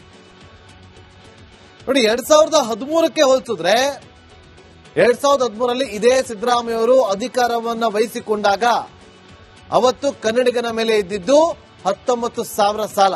ಅಂದ್ರೆ ಅವತ್ತು ರಾಜ್ಯದ ಸಾಲ ಇದ್ದಿದ್ದು 1.2 ಲಕ್ಷ ಕೋಟಿ. ಇವತ್ತು ಅದು 6 ಪಟ್ಟು ಎಷ್ಟಾಗಿದೆ? 2013ರಲ್ಲಿ 1.2 ಲಕ್ಷ ಕೋಟಿ, ಇವತ್ತು ಹತ್ರ 8 ಲಕ್ಷ ಕೋಟಿಯಷ್ಟು ಸಾಲ ಮಾಡಿರು. 2013ರಲ್ಲಿ ಕನ್ನಡಿಗನ ತಲೆ ಮೇಲೆ ಇದ್ದಿದ್ದು 19,000 ಸಾಲ. 2018ರಲ್ಲಿ ಒಬ್ಬ ಕನ್ನಡಿಗನ ತಲೆ ಮೇಲೆ ಇದ್ದಂತ ಸಾಲ 37,000. 2023ರಲ್ಲಿ ಒಬ್ಬ ಕನ್ನಡಿಗನ ಮೇಲೆ ಸಾಲ ಇದ್ದಿದ್ದು 76,100 ರೂಪಾಯಿ ಏರಿಕೆ ಆಗಿತ್ತು. ಮಾರ್ಚ್ 2026 ಅಂದ್ರೆ ಇವತ್ತು ಒಬ್ಬ ಕನ್ನಡಿಗನ ಮೇಲೆ ಸಾಲ ಎಷ್ಟಿರುತ್ತೆ ಅಂತಂದ್ರೆ 1,12,400 ರೂಪಾಯಿ. ಜನರೇ, ನೀವು ದಡ್ಡರೋ ಅಥವಾ ಗೊತ್ತಿದ್ದು ದಡ್ಡರಾಗ್ತಿದ್ದೀರೋ ಗೊತ್ತಿಲ್ಲ. ನೀವಿಷ್ಟೇ ಅರ್ಥ ಮಾಡ್ಕೊಳ್ಳಿ. ನಾನು ಆರಂಭದಲ್ಲಿ ಹೇಳಿದೆ, 100 ರೂಪಾಯಿ ಸಾಲ ಮಾಡಿದಾಗ ಅದಕ್ಕೆ 80 ರೂಪಾಯಿ ರೆವಿನ್ಯೂ ಎಕ್ಸ್ಪೆಂಡಿಚರ್ ಅಂತ ಇಡಬೇಕು. ಇನ್ನು 20 ರೂಪಾಯಿ ಕಮಿಟ್ ಎಕ್ಸ್ಪೆಂಡಿಚರ್ ಅಂತ ಕೊಡಬೇಕು. ಆದ್ರೆ ಇಲ್ಲಿ ಅದಾಗ್ತಾ ಇಲ್ಲ, ಉಲ್ಟಾ 80 ರೂಪಾಯಿ ಕಮಿಟ್ ಎಕ್ಸ್ಪೆಂಡಿಚರ್. ಅಂದ್ರೆ ಇವತ್ತು ಗ್ಯಾರಂಟಿಗಳ ದುಡ್ಡು ಬೇಕೇ ಬೇಕಲ್ಲ, ದುಡ್ಡು ಕೊಡ್ಬೇಕು ಅಂತಂದ್ರೆ ನೀವು ಓಟ್ ಹಾಕಿದ್ರೆ ಕೇಳ್ತೀರಾ. ನೀವತ್ತು 2,000 ರೂಪಾಯಿ ತಗೋತಾ ಇದ್ದೀರಾ, ನಿಮ್ ತಲೆ ಮೇಲೆ ಎಷ್ಟು ಸಾಲ ಆಗ್ತದೆ ಗೊತ್ತಾ? ಇವತ್ತು ಅರ್ಥ ಮಾಡ್ಕೊಳ್ಳಿ, ನಿಮ್ಗೆ ತಿಂಗಳಿಗೆ ಕೊಡೋದು 2,000 ರೂಪಾಯಿ, ವರ್ಷಕ್ಕೆ ಸಿಗೋದೆಷ್ಟು? ಮಹಿಳಾ ಮನೆಯರಿಗೆ ಹತ್ರ 24,000 ರೂಪಾಯಿ ಗೃಹಲಕ್ಷ್ಮಿ ಇದ್ರಲ್ಲಿ ಸಿಗುವಂಥದ್ದು. ಆದ್ರೆ ಇವತ್ತು ಅದೇ ನಿಮ್ಮ ತಲೆ ಮೇಲೆ ಬರೋದು 1,12,400 ಕೋಟಿ ರೂಪಾಯಿ. ಅಂದ್ರೆ ಅಷ್ಟು ಬರುತ್ತೆ ನಿಮ್ಗೆ, 1,12,400 ರೂಪಾಯಿ ಕೋಟಿ ಅಲ್ಲ. ನಿಮ್ಗೆ ವರ್ಷಕ್ಕೆ ಸಿಗೋದು 24,000. ನಿಮ್ಮ ತಲೆ ಮೇಲೆ ಸಾಲ ವರ್ಷಕ್ಕೆ ಸಿಗೋದು, ನಿಮ್ ತಲೆ ಮೇಲೆ ಬರೋದು ಎಷ್ಟು? 1,12,400 ರೂಪಾಯಿ. ಅರ್ಥ ಮಾಡ್ಕೊಳ್ಳಿ. ನೋಡಿ, ಯಾರು ಎಕ್ಸ್ಪೆಕ್ಟ್ ಮಾಡಲಿಲ್ಲ. ಸಿದ್ದರಾಮಯ್ಯ ಅವರು ಕರ್ನಾಟಕವನ್ನ ಅಭಿವೃದ್ಧಿಯ ಪಥದಿಂದ ದೂಡಿ ಇವತ್ತು ಸಾಲದ ಸುನಾಮಿಗೆ ಸಿಲುಕಿಸುತ್ತಿದ್ದಾರೆ ಅಂತೇಳಿ ಇವತ್ತು ವಿಪಕ್ಷದವರು ಆರೋಪವನ್ನ ಮಾಡ್ತಾ ಇದ್ದಾರೆ. ಕೇವಲ 3 ವರ್ಷದಲ್ಲಿ ಸಾರ್ವಕಾಲಿಕ ದಾಖಲೆಯನ್ನ, ಸಾಲವನ್ನ ಸಾರ್ವಕಾಲಿಕ ದಾಖಲೆಯ ಮಟ್ಟಕ್ಕೆ ಹೋಗಿದೆ. ಇದು ಕೂಡ ಒಂದು ದಾಖಲೆ. ಇದು ಕಳೆದ 3 ವರ್ಷದಲ್ಲಿ. ಜನ ಇನ್ನಾದ್ರೂ ಅರ್ಥ ಮಾಡ್ಕೋಬೇಕು. ಹೀಗೆ ಸಾಲ ಮಾಡ್ತಾ ಇದ್ರೆ ಕರ್ನಾಟಕ ಯಾವ ಹಂತಕ್ಕೆ ಹೋಗುತ್ತೆ ನೀವೇ ಅರ್ಥ ಮಾಡ್ಕೊಳ್ಳಿ. ಮುಂದಿನ ಸುದ್ದಿ ಗಮನ ಕೊಡಿ. ಸಿದ್ದರಾಮಯ್ಯ ಸರ್ಕಾರ ನಿರೀಕ್ಷೆ ಮಾಡಿದಂತೆಯೇ ಮುಸ್ಲಿಮರಿಗೆ ಭರ್ಜರಿ ಗಿಫ್ಟ್ ಅನ್ನು ಕೊಟ್ಟಿದೆ. ಅಲ್ಪಸಂಖ್ಯಾತ ವಿದ್ಯಾರ್ಥಿಗಳಿಗೆ ಡಿಜಿಟಲ್ ಶಿಕ್ಷಣ, ಲ್ಯಾಪ್ಟಾಪ್ ಖರೀದಿಗೆ ಹಣ ಕೊಡ್ತಾರಂತೆ. ವೃತ್ತಿಪರ ಕೋರ್ಸ್ಗೆ ತರಬೇತಿ ಕೊಡ್ತಾರಂತೆ. ಉರ್ದು ಶಾಲೆಗಳ ಉನ್ನತಿಗೆ ಕೋಟಿ ಅನುದಾನ ಕೊಡಲಾಗ್ತಾ ಇದೆ. ಹೆಚ್ಚಿನ ಬೇಡಿಕೆ ಇರುವ ಕಾರಣ ಸಂತ ಶಿಶುನಾಳ ಶರೀಫರ ಹೆಸರಿನಲ್ಲಿ 10 ಹೊಸ ವಸತಿ ಶಾಲೆಗಳನ್ನು ಸಿಬಿಎಸ್ಇ ಕಾರ್ಯಕ್ರಮದಡಿಯಲ್ಲಿ ಪ್ರಾರಂಭಿಸಲಾಗುವುದು. ಇದಕ್ಕಾಗಿ ಪ್ರಸಕ್ತ ಸಾಲಿನಲ್ಲಿ 10 ಕೋಟಿ ರೂಪಾಯಿ ಅನುದಾನವನ್ನು ಇಡಲಾಗಿದೆ. 26 ಸಾಲಿನಲ್ಲಿ 25 ಸಂತ ಶಿಶುನಾಳ ಶರೀಫರ ಹೆಸರಿನಲ್ಲಿ ವಸತಿ ಶಾಲೆಗಳನ್ನು ಹೊಸದಾಗಿ ಪ್ರಾರಂಭಿಸಲಾಗುವುದು. 2025-26 ಸಾಲಿನಲ್ಲಿ 117 ಮೌಲಾನಾ ಆಜಾದ್ ಮಾದರಿ ಶಾಲೆಗಳು ಹಾಗೂ ಉರ್ದು ಶಾಲೆಗಳನ್ನು ಕೆಪಿಎಸ್ ಮಾದರಿಯಲ್ಲಿ 600 ಕೋಟಿ ರೂಗಳ ವೆಚ್ಚದಲ್ಲಿ ಉನ್ನತೀಕರಿಸಲಾಗುತ್ತಿದೆ. ಪ್ರಸಕ್ತ ಸಾಲಿನಲ್ಲಿ ಇನ್ನೂ 100 ಶಾಲೆಗಳನ್ನು 400 ಕೋಟಿ ರೂಗಳ ವೆಚ್ಚದಲ್ಲಿ ಇದೇ ಮಾದರಿಯಲ್ಲಿ ಉನ್ನತೀಕರಿಸಲಾಗುವುದು. ಪ್ರಸ್ತುತ ಕಾರ್ಯನಿರ್ವಹಿಸಿರುವ ಮೊರಾರ್ಜಿ ದೇಸಾಯಿ ವಸತಿ ಶಾಲೆಗಳ ಪೈಕಿ 25 ವಸತಿ ಶಾಲೆಗಳಲ್ಲಿ ಪಿಯುಸಿ ವಿಜ್ಞಾನ ಮತ್ತು ವಾಣಿಜ್ಯ ವಿಭಾಗಗಳನ್ನು ಪ್ರಾರಂಭಿಸಲಾಗುವುದು. 18 ಎಪಿಜೆ ಅಬ್ದುಲ್ ಕಲಾಂ ವಸತಿ ಶಾಲೆಗಳಲ್ಲಿ ವಾಣಿಜ್ಯ ವಿಭಾಗವನ್ನು ಪ್ರಾರಂಭಿಸಲಾಗುವುದು. ಅಲ್ಪಸಂಖ್ಯಾತರ ವಸತಿ ಶಾಲೆಗಳಲ್ಲಿ ಪಿಯುಸಿ ವ್ಯಾಸಂಗ ಮಾಡುತ್ತಿರುವ ಪ್ರತಿಭಾವಂತ ವಿದ್ಯಾರ್ಥಿಗಳನ್ನು ಪ್ರವೇಶ ಪರೀಕ್ಷೆಯ ಮೂಲಕ ಆಯ್ಕೆ ಮಾಡಿ ಅವರಿಗೆ ಕೆಸಿಇಟಿ, ಜೆಇಇ, ನೀಟ್, ಉರ್ದು ಮಾದರಿ ಶಾಲೆಗಳಿಗೆ ಅಭಿವೃದ್ಧಿಗೆ 400 ಕೋಟಿ ರೂಪಾಯಿ. ಕಿವಿ ಕೊಟ್ಟು ಕೇಳಿಸ್ಕೊಂಡು ಅಲ್ಪಸಂಖ್ಯಾತರಿಗೆ ಭರ್ಜರಿ ಘೋಷಣೆ ಮಾಡಿ. ನಾವು ತಪ್ಪು ಅಂತ ಹೇಳ್ತಿಲ್ಲ, ಅವರು ವೋಟ್ ಹಾಕಿದ್ದಾರೆ, ಹಾಗಾಗಿ ಅವರ ಅಪೇಸ್ಮೆಂಟ್ ಇದ್ದೇ ಇರುತ್ತೆ. ಮಾಡ್ತಿದೆ ಸರ್ಕಾರ. ಅಲ್ಪಸಂಖ್ಯಾತರ ಓಲೈಕೆಗೆ ಕೈ ಸರ್ಕಾರ ಮುಂದಾಗಿದೆ, ಯಾವುದೇ ಅನುಮಾನ ಇಲ್ಲ. ಅಲ್ಪಸಂಖ್ಯಾತ ನಿರುದ್ಯೋಗಿಗಳಿಗೆ 3 ಲಕ್ಷ ಸಹಾಯಧನವನ್ನ ಕೊಡೋದಕ್ಕೆ ತೀರ್ಮಾನವನ್ನ ತೆಗೆದುಕೊಂಡಿದ್ದಾರೆ. ಎಷ್ಟು? 3 ಲಕ್ಷ ಅಲ್ಪಸಂಖ್ಯಾತ ನಿರುದ್ಯೋಗಿಗಳಿಗೆ. ಆದ್ರೆ ಯುವ ನಿಧಿ ಯೋಜನೆಗೆ 1 ರೂಪಾಯಿ ಕೂಡ ಇಲ್ಲ. 600 ಕೋಟಿ ರೂಪಾಯಿ ಇಟ್ಟಿದ್ದಾರೆ. ಹೋದ ವರ್ಷನೂ 600 ಕೋಟಿ ರೂಪಾಯಿ ಇಟ್ಟಿದ್ರು. ಅದು ಹೋದ ವರ್ಷನೂ ಕೂಡ 600 ಕೋಟಿ ರೂಪಾಯಿ ಇಟ್ಟಿದ್ರು. ಅದೆಷ್ಟು ಜನ ಯುವ ನಿಧಿ ಅಮೌಂಟ್ ತಗೊಂತವರೋ ಗೊತ್ತಿಲ್ಲ. 25 ಅಲ್ಪಸಂಖ್ಯಾತ ಹಾಸ್ಟೆಲ್ಗಳನ್ನು ಸ್ಥಾಪನೆ ಮಾಡೋದಕ್ಕೆ ಮುಂದಾಗಿದೆ, ಪ್ಲಾನ್ ಮಾಡಿಕೊಂಡಿದ್ದಾರೆ. ಶಿಶುನಾಳ ಶರೀಫರ ಹೆಸರಲ್ಲಿ 10 ಸಿಬಿಎಸ್ಇ ಶಾಲೆಯನ್ನು ತೆರೆದಕ್ಕೆ ಮುಂದಾಗಿದ್ದಾರೆ. ಶರೀಫರ ಸಿಬಿಎಸ್ಇ ಶಾಲೆಗಳಿಗೆ 10 ಕೋಟಿ ರೂಪಾಯಿ ಮೀಸಲನ್ನು ಇಡಲಾಗಿದೆ. ಬರೋಬ್ಬರಿ 117 ಮೌಲಾನಾ ಆಜಾದ್ ಸ್ಕೂಲ್ ಅನ್ನು ಸ್ಥಾಪನೆ ಮಾಡೋದಕ್ಕೆ ಅದಕ್ಕೆ ಎಷ್ಟು ಖರ್ಚು? 600 ಕೋಟಿ ರೂಪಾಯಿ ಅನುದಾನ ಇಟ್ಟಿರೋದು. ಮೈನಾರಿಟಿ ಉದ್ಯೋಗಸ್ಥ ಮಹಿಳೆಯರಿಗೆ ಹಾಸ್ಟೆಲ್, 100 ಮೈನಾರಿಟಿ ಹಾಸ್ಟೆಲ್ ನಿರ್ಮಿಸುವ ಘೋಷಣೆ. ಅಲ್ಪಸಂಖ್ಯಾತ ನಿರ್ಗತಿಕರಿಗೆ ವೃದ್ಧಾಶ್ರಮ ನಿರ್ಮಾಣ. 5,000 ವಿದ್ಯಾರ್ಥಿಗಳಿಗೆ ಲ್ಯಾಪ್ಟಾಪ್ ಖರೀದಿ. ಎಷ್ಟು ರೂಪಾಯಿ? 5,000 ವಿದ್ಯಾರ್ಥಿಗಳಿಗೆ ಒಂದು ಲ್ಯಾಪ್ಟಾಪ್. ಹುಬ್ಬಳ್ಳಿ ಹಾಗೂ ಕಲಬುರಗಿಯಲ್ಲಿ ಹಜ್ ಭವನ ನಿರ್ಮಾಣ ಮಾಡಿ, ಸವಣೂರಲ್ಲಿ ಹೊಸ ಮಹಿಳಾ PUC ಕಾಲೇಜ್ ಮಾಡಿ. ಜನ ನೀವಿವತ್ತು ನಿಮ್ಮ ಮಕ್ಕಳನ್ನ ಅಂಗನವಾಡಿ ಕಳಿಸ್ತೀರಿ, ಸರ್ಕಾರಿ ಶಾಲೆ ಕಳಿಸ್ತಾ ಇದ್ದೀರಿ. ಆ ಮಕ್ಕಳು ಹಾಸ್ಟೆಲ್ ಅಲ್ಲಿ ಇದ್ದಾರೆ. ಆ ಹಾಸ್ಟೆಲ್ನ ಪರಿಸ್ಥಿತಿ ಹೇಗಿದೆ ಅಂತೇಳಿ ನಾವು ಹೇಳೋದು ಬೇಡ, ನೀವು ಅರ್ಥ ಮಾಡ್ಕೊಳ್ಳಿ. ಮೊನ್ನೆ ಒಂದು ಸ್ಟೋರಿ ಮಾಡಿದಾಗ ಒಂದು ಬೇಜಾರಾಯ್ತು. ಸಿದ್ದರಾಮಯ್ಯ ಅವರು ಇದನ್ನ ಗಮನ ಕೊಡಬೇಕು. ನೀವು ಮಾಡಿ, ನಿಮ್ಗೆ ಅವರಿಂದ ವೋಟ್ ಬಂದಿರೋದಂತ ನೀವೇ ಹೇಳ್ಕೊಂಡಿದ್ದೀರಿ. DK ಶಿವಕುಮಾರ್ ಅವರು ಮಂಗಳೂರಲ್ಲಿ ಹೇಳಿಲ್ವಾ, ನಿಮ್ಮಿಂದಾಗಿ ನಮ್ಮ ಸರ್ಕಾರ ಇದೆ ಅಂತೇಳಿ ಮಾಡಿ.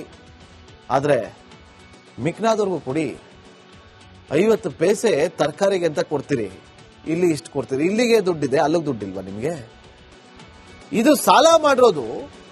ಈ 1,12,000 ಕೋಟಿ ಸಾಲ ಮಾಡಿದ್ರಲ್ಲ, ಅದೆಲ್ಲ ಕನ್ನಡಿಗರ ಮೇಲೆ. ಆ ದುಡ್ಡೆಲ್ಲ ಇಟ್ಟಿರೋದು, ಇದೆಲ್ಲ ಆ ದುಡ್ಡಲ್ಲೇ ಮಾಡೋದು. ನಿಮ್ಮ ದುಡ್ಡಲ್ಲಿ ಇವೆಲ್ಲ ಮಾಡ್ತಾ ಇರೋದು. ನಿಮಗೂ ಮಾಡ್ತಾರೆ, ಇಲ್ಲ ಅಂತಲ್ಲ. ಆದ್ರೆ ನಿಮ್ಗೆ ಸ್ವಲ್ಪ, ಅವ್ರಿಗಿಷ್ಟು. ಮುಸಲ್ಮಾನ್ ಬಾಂಧವರಿಗೆ ಗಿಫ್ಟ್, ಭರ್ಜರಿ ಗಿಫ್ಟ್ ಅನ್ನ ಕೊಟ್ಟಿದ್ದಾರೆ ಸಿದ್ದರಾಮಯ್ಯ ಸರ್ಕಾರದವರು. ನೀವು ಮಾಡಿ, ಅದ್ರ ಬಗ್ಗೆ ಯಾರು ಚಕಾರ ಎತ್ತಾ ಇಲ್ಲ. ಆದ್ರೆ ಅದೇ ರೀತಿಯಾಗಿ ಇವತ್ತು ಮಕ್ಕಳ ಸ್ಕೂಲಿಗೆ ಪೌಷ್ಟಿಕಾಂಶದ ಕೊರತೆ ಇದೆ. ಅದಕ್ಕೆ ನೀವೇನ್ ಮಾಡ್ತಾ ಇದ್ದೀರಿ? ನಮ್ಮ ಪ್ರಶ್ನೆ ಅದು. ಮಕ್ಕಳಿಗೆ ಒಂದು ಮಗುವಿಗೆ 50 ಪೈಸೆ ತರಕಾರಿಗೆ, ಅದಕ್ಕೆ ಏನ್ ಮಾಡ್ತಾ ಇದ್ದೀರಿ? 5 ರೂಪಾಯಿ ಒಂದಿನದ ಊಟಕ್ಕೆ ಸಾಕಾಗುತ್ತಾ? ಇವತ್ತು ಎಷ್ಟೋ ಶಾಲೆಗಳ ಚಾವಣಿ ಬಿದ್ದು ಮಕ್ಕಳು ತಲೆ ಪೆಟ್ಟು ಮಾಡ್ಕೊಂಡು ಆಸ್ಪತ್ರೆ ಸೇರ್ತಾವ್ರೆ. ತಿನ್ನೋ ಊಟದಲ್ಲಿ ಹುಳ ಪತ್ತೆ ಆಗ್ತಾ ಇದೆ ಸರ್ಕಾರಿ ಶಾಲೆಯ ಮಕ್ಕಳು. ಅವ್ರಿಗೇನಾದ್ರೂ ಒಂದು ಫೆಸಿಲಿಟಿ ಮಾಡ್ತಾ ಇದ್ದೀರಾ? ಒಂದು ಒಳ್ಳೆ ಅಡಿಗೆ ಮನೆ ವ್ಯವಸ್ಥೆ ಇಲ್ಲ. ಈ ಬಿಸಿ ಊಟವನ್ನ ಮಾಡೋದಕ್ಕೆ ಬರ್ತಾರಲ್ಲ, ಅವರು ಗೋಲ್ ಕೇಳಕ್ಕಾಗಲ್ಲ. ಅದ್ರ ಬಗ್ಗೆ ಯೋಚನೆ ಮಾಡಿದ್ದೀರಾ? ಆ ಮಕ್ಕಳು ಒಂದು ವರ್ಷಕ್ಕೆ ನೀವು ಬಟ್ಟೆ ಕೊಡ್ತಿರಲ್ಲ, ಯೂನಿಫಾರ್ಮ್ ಒಂದೇ ತಿಂಗಳಿಗೆ ಅರ್ಧೋಗಿರುತ್ತೆ. ಅದ್ರ ಬಗ್ಗೆ ಯೋಚನೆ ಮಾಡಿದ್ದೀರಾ? ನಿಮಗೇನು ಯಾರು ಓಟ್ ಹಾಕ್ತಾರೋ ಅವ್ರನ್ನ ಓಲೈಸೋದು ಇದೇ ಆಗೋಯ್ತು ಅಂತ ಇವತ್ತು ಬಿಜೆಪಿ ಗಂಭೀರವಾದಂತಹ ಆರೋಪವನ್ನ ಮಾಡ್ತಾ ಇದೆ. ಅದೇ ರೀತಿಯಾಗಿ ನಮ್ಮ ಜನ ಕೂಡ ಒಳ್ಳೆ ಬುದ್ಧಿವಂತರು ಇದ್ದಾರೆ. ನೋಡ್ಬೇಕು ಏನ್ ಮಾಡ್ತಾರೋ ಅಂತ. ಮುಂದಿನ ಜೊತೆ ಗಮನ. ಸಿದ್ದರಾಮಯ್ಯ ಸರ್ಕಾರ ಮುಸ್ಲಿಂ ಓಲೈಕೆ ಮುಂದುವರೆಸಿದೆ. ಇದೀಗ ಮುಸ್ಲಿಮರಿಗೆ ನೀಡಿದ್ದ ಕೋಟಿ ಮೊತ್ತದ ಸಾಲದ ಬಡ್ಡಿ ಮನ್ನಾಗೆ ಮಾಡಿದೆ. ಸರ್ಕಾರದ ನಡೆ ವಿಪಕ್ಷಗಳ ಆಕ್ರೋಶಕ್ಕೆ ಕಾರಣವಾಗಿದೆ.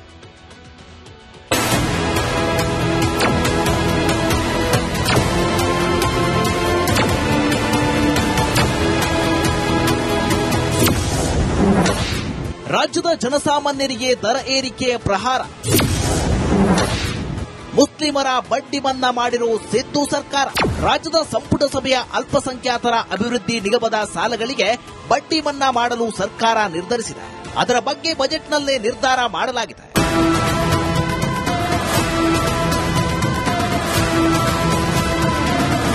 ಸಿದ್ದರಾಮಯ್ಯ ಮೊದಲ ಅವಧಿಯಲ್ಲೇ ಸಾಲಭಾಗ್ಯ ನೀಡಲಾಗಿತ್ತು. ಅಲ್ಪಸಂಖ್ಯಾತರ ಅಭಿವೃದ್ಧಿ ನಿಗಮದಿಂದ 1,94,000 ಫಲಾನುಭವಿಗಳಿಗೆ 800 ಕೋಟಿ ಸಾಲ ಪಡೆದಿದ್ದರು. ಆ ಸಾಲದ ಸಂಪೂರ್ಣ ಮೊತ್ತವನ್ನ ಬಡ್ಡಿ ರಹಿತವಾಗಿ ಮರುಪಾವತಿಸಲು OTS ಯೋಜನೆ ಅನುಷ್ಠಾನಗೊಳಿಸಲು ಮುಂದಾಗಿದೆ. ಈ ಮೂಲಕ 1,94,000 ಫಲಾನುಭವಿಗಳಿಗೆ ಬಡ್ಡಿ ಮನ್ನಾ ಭಾಗ್ಯವನ್ನ ಕರುಣಿಸಿದೆ.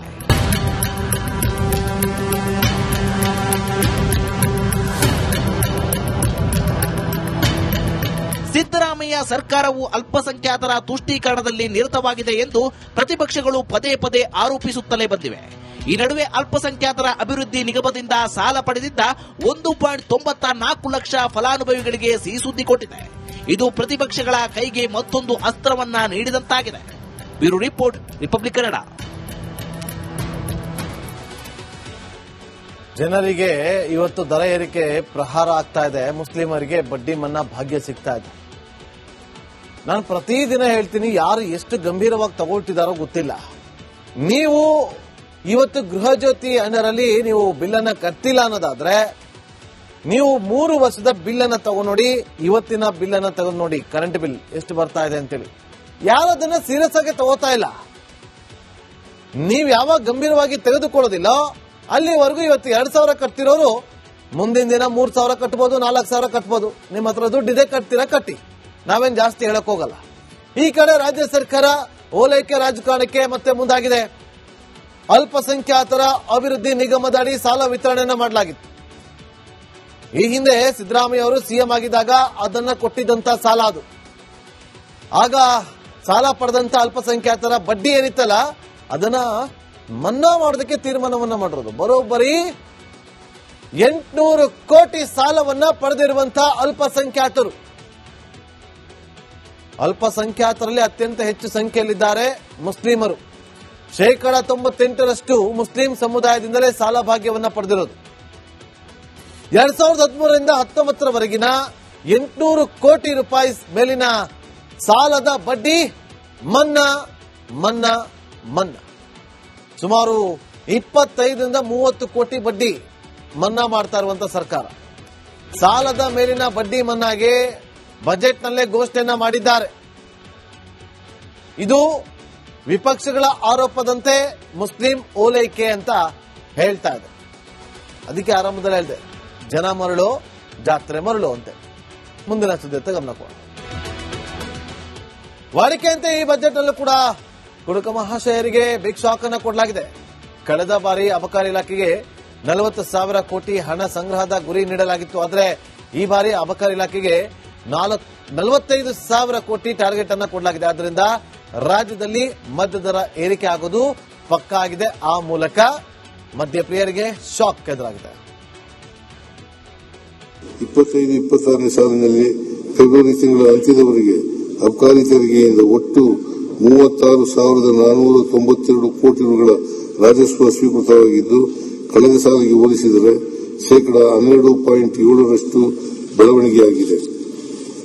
2026-27ನೇ ಸಾಲಿಗೆ 45,000 ಕೋಟಿ ರೂಗಳ ಸಂಗ್ರಹಣ ಗುರಿಯನ್ನು ಅಬಕಾರಿ ಇಲಾಖೆಗೆ ನೀಡಲಾಗಿದೆ. 25-26ನೇ ಸಾಲಿನಲ್ಲಿ ಫೆಬ್ರವರಿ ತಿಂಗಳ ಅಂತ್ಯದವರೆಗೆ ಅಬಕಾರಿ ತೆರಿಗೆಯಿಂದ ಒಟ್ಟು 36,492 ಕೋಟಿ ರೂಗಳ ರಾಜಸ್ವ ಸ್ವೀಕೃತವಾಗಿದ್ದು, ಕಳೆದ ಸಾಲಿಗೆ ಹೋಲಿಸಿದರೆ ಶೇಕಡಾ 12.7% ಬೆಳವಣಿಗೆಯಾಗಿದೆ. 2026-27ನೇ ಸಾಲಿಗೆ ಮದ್ಯಪ್ರಿಯರಿಗೆ ಈಗ ಶಾಕ್ ಎದುರಾಗಿರೋದು. ಪ್ರತಿ ಬಾರಿಯಂತೆ ಈ ಬಾರಿಯೂ ಕೂಡ ಮದ್ಯಪ್ರಿಯರಿಗೆ ಬಿಗ್ ಶಾಕ್ ಅನ್ನ ಕೊಟ್ಟಿದೆ ಸರ್ಕಾರ. 2026ರ ಏಪ್ರಿಲ್ನಿಂದ ಮದ್ಯದ ಬೆಲೆ ಏರಿಕೆಗೆ ತೀರ್ಮಾನವನ್ನ ತೆಗೆದುಕೊಳ್ಳಲಾಗಿದೆ. ಈ ಬಾರಿ ಡಿಫರೆಂಟ್ ಆಗಿ ಜೇಬಿಗೆ ಕತ್ತರಿ ಬೀಳುತ್ತೆ, ನೋ ಡೌಟ್. ಮದ್ಯದಲ್ಲಿನ ಆಲ್ಕೋಹಾಲ್ ಅಂಶದ ಆಧಾರದಲ್ಲಿ ಶಾಕ್ ಕೊಡೋದು ನಿಮಗೆ.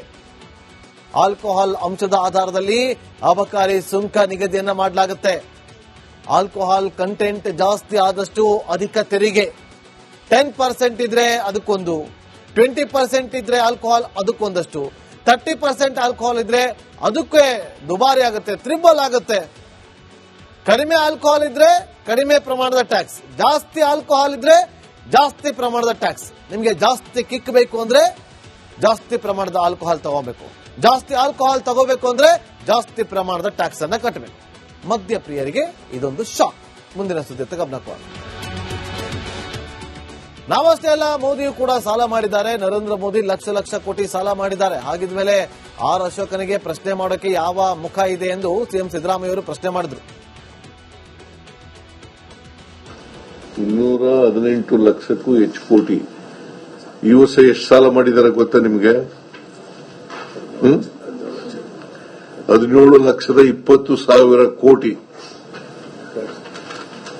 17,20,000 ಕೋಟಿ. What pace he has, Ashoka? What right he has?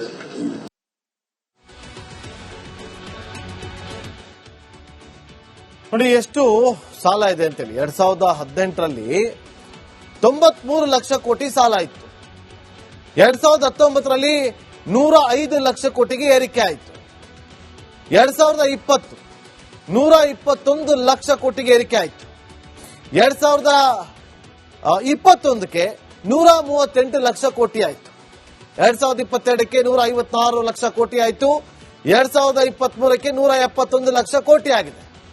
2024ಕ್ಕೆ 185 lakh ಕೋಟಿ ಸಾಲ ಆಗಿರೋದು. 2025ಕ್ಕೆ 200 ಲಕ್ಷ ಕೋಟಿ ಸಾಲ ಆಗಿದೆ. ನೀವು ಮಾಡ್ತಿರೋದು ಅದೇ, ಅವರು ಮಾಡ್ತಿರೋದು ಅದೇ. ಇಲ್ಲಿ ಕಾಂಗ್ರೆಸ್ ರಾಜ್ಯದಲ್ಲಿ ಸಾಲದ ಮೇಲೆ ಸಾಲವನ್ನ ಮಾಡ್ತಾ ಇದೆ. ಅಲ್ಲಿ ಕೇಂದ್ರದಲ್ಲಿ ಬಿಜೆಪಿ ಮೈತ್ರಿಕೂಟ ಕೂಡ ಸಾಲದ ಮೇಲೆ ಸಾಲವನ್ನ ಮಾಡ್ತಾ ಇದೆ. ಇಲ್ಲಿ ಸಿದ್ದು ಸಾಲವನ್ನ ಮಾಡ್ತಿದ್ದಾರೆ, ಅಲ್ಲಿ ಮೋದಿ ಅವರು ಸಾಲವನ್ನ ಮಾಡ್ತಿದ್ದಾರೆ. ನೀವು ಮಾಡ್ತಿರೋ ಸಾಲಗಳು ಅದಕ್ಕೆ ಬಡ್ಡಿ ನಮ್ಮ ತಲೆ ಮೇಲೆ. ನೀವು ಪ್ರಶ್ನೆ ಮಾಡಿದ್ರೆ ಅವ್ರು ಮಾಡಿಲ್ಲ ಅಂತ ಕೇಳ್ತೀರಾ, ಅವರನ್ನ ಕೇಳಿದ್ರೆ ಇವ್ರು ಮಾಡಿದ್ರಲ್ವಾ ಅಂತ ಹೇಳ್ತಾರೆ. ನಿಮ್ಮ ಹೇಳಿಕೆಗಳು, ನಿಮ್ಮ ಆರೋಪ ಪ್ರತ್ಯಾರೋಪದಲ್ಲಿ ಅದೇ ಹೇಳ್ತಾರಲ್ಲ, ಅಪ್ಪ ಅಮ್ಮ ಜಗಳದಲ್ಲಿ ಕೂಸು ಬಡವ ಆಯ್ತು ಅನ್ನೋ ಹಾಗೆ, ಓ ಸೆಂಟ್ರಲ್ ಗೌರ್ಮೆಂಟ್ ಅಷ್ಟು ಸಾಲ ಮಾಡಿಲ್ವಾ ಅಂತ ನೀವು ಕೇಳ್ತೀರಿ. ಅವ್ರನ್ನ ಕೇಳಿದ್ರೆ ನಿಮ್ ಸ್ಟೇಟ್ ಅಲ್ಲಿ ನೋಡ್ಕೊಳ್ರಿ, ನಿಮ್ ಸ್ಟೇಟ್ ಅಲ್ಲಿ ಎಷ್ಟು ಮಾಡಿದೆ ಅಂತ ಅವ್ರು ಹೇಳ್ತಾರೆ. ನಿಮ್ಮಿಬ್ರು ಜಗಳದಲ್ಲಿ ನಮ್ ತಲೆ ಮೇಲೆ ಸಾಲ ಹೊರ ಬೀಳ್ತಾ ಇರೋದು, ನಮ್ ಜನಗಳ ತಲೆ ಮೇಲೆ ಸಾಲ ಹೊರ ಬೀಳ್ತಾ ಇರೋದು. ನೀವತ್ತು 5 ವರ್ಷ ಇರ್ತೀರಿ, ನಾಳೆ ನಿಮ್ಗೆ ಅದೃಷ್ಟ ಇತ್ತು ಅಂತಂದ್ರೆ ಮುಂದಿನ ಬಾರಿಯೂ ಕೂಡ ನಿಮ್ಮ ಸರ್ಕಾರ ಬರುತ್ತೆ, ಇಲ್ಲ ಅಂದ್ರೆ ನಿಮ್ ಸರ್ಕಾರ ಬಿದ್ದು ಬೇರೆ ಸರ್ಕಾರ ಬರುತ್ತೆ. ಅವ್ರು ಬಂದ್ರು ಅದೇ ಹಣೆ ಬರ. ಒಟ್ಟು ಸಾಲದ ಸುಳಿಯಲ್ಲಿ ನಾವು ಸಿಲುಕಿರ್ಬೇಕಷ್ಟೇ. ನಿಮ್ಮ ಮನೆ, ಬಂಗ್ಲೆ, ಫ್ಲಾಟು, ಅಪಾರ್ಟ್ಮೆಂಟು ಎಲ್ಲವೂ ಕೂಡ ಉದ್ಧಾರ ಆಗ್ತಾ ಇರುತ್ತೆ. ನಾವು ಮಾತ್ರ ನಮ್ಮ ತಲೆ ಮೇಲೆ ಸಾಲದ ಭಾರವನ್ನು ಹೊತ್ಕೊಂಡು ಬೀದಿಯಲ್ಲಿ ಹುಚ್ಚರು ತರ ಅಲ್ದಾಡ್ತಾ ಇರ್ತೀವಿ. ಒಟ್ಟು ಜನರನ್ನ ಹುಚ್ಚರಾಗಿ ಮಾಡ್ತಾ ಇದ್ರೆ ಅಷ್ಟೇ. ನೀವು ಇಲ್ಲಿ ಅಷ್ಟೇ. ಮುಂದಿನ ಸುದ್ದಿ ಅಂತ ಗಮನ ಕೊಡಿ. ಮಧ್ಯಪ್ರಾಚ್ಯ ಯುದ್ಧ ಶುರುವಾಗಿ ವಾರವೇ ಕಳೆದಿದೆ. ಯಾರು ಬಿಟ್ರು ನಾವು ಬಿಡಲ್ಲ ಅಂತ ಇರಾನ್ ತೊಡೆತಟ್ಟಿ ನಿಂತಿದೆ. ಈ ಡೆಡ್ಲಿ ವಾರ್ನಿಂದ ಲೆಕ್ಕವಿಲ್ಲದಷ್ಟು ಜನ ಪ್ರಾಣ ಬಿಟ್ಟಿದ್ದಾರೆ. ಆದರೂ ಯುದ್ಧ ನಿಲ್ಲೋ ತರ ಕಾಣಿಸ್ತಾನೆ ಇಲ್ಲ.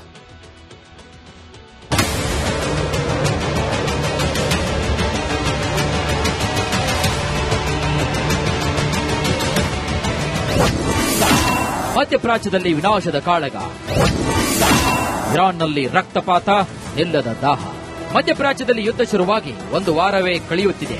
ಇರಾನ್ ಮೇಲೆ ಇಸ್ರೇಲ್, ಅಮೆರಿಕ ಡೆಡ್ಲಿ ಅಟ್ಯಾಕ್ ಮುಂದುವರಿಸಿವೆ. ಇತ್ತ ಜಂಟಿ ವಾರ್ನಿಂದ ಶಿಯಾ ರಾಷ್ಟ್ರ ಅಕ್ಷರಶಃ ಸುಡುಗಾಡು ಆಗಿ ಬದಲಾಗಿದೆ. ಈವರೆಗೂ ಇರಾನ್ನಲ್ಲಿ ಬರೋಬ್ಬರಿ 2100ಕ್ಕೂ ಹೆಚ್ಚು ಜನ ಬಲಿಯಾಗಿದ್ದಾರೆ. ಟೆಹರಾನ್, ಬರನ್, ಗರಾಜ್, ಮಿನಾಬ್, ಬಂದರ್ ಅಬ್ಬಾಸ್, ಅಹ್ವಾಜ್, ಇಸ್ಫಹಾನ್ ಸೇರಿದಂತೆ ಇರಾನ್ನ 16 ನಗರಗಳು ದಾಳಿಗೊಳಗಾಗಿವೆ. ಇತ್ತ ಇರಾನ್ ಕೂಡ ಸುಮ್ಮನೆ ಕೂತಿಲ್ಲ.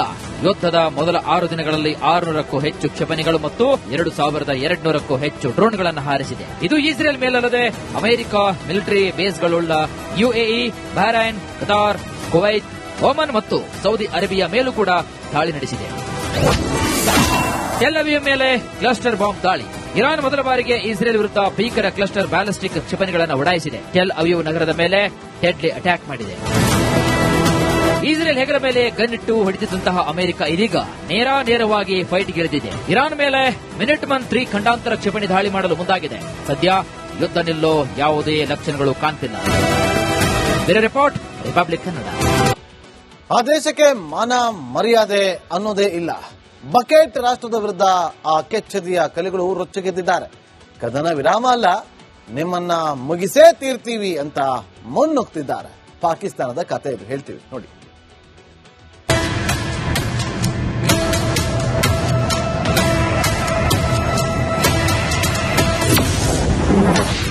ಜಿನ್ನಾಲ್ಯಾಂಡ್ ವಿರುದ್ಧ ತಾಲಿಬಾನ್ ಸಮರ.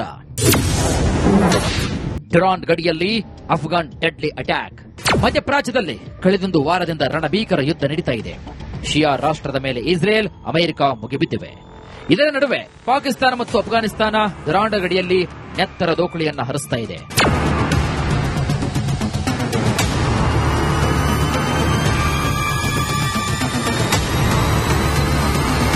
ಈ ಮಾನಗೆಟ್ಟ ಪಾಕಿಸ್ತಾನಕ್ಕೆ ಅದಷ್ಟೇ ಬುದ್ಧಿ ಕಲಿಸಿದರೂ ನರಿಬುದ್ಧಿ ಮಾತ್ರ ಬಿಡಲ್ಲ.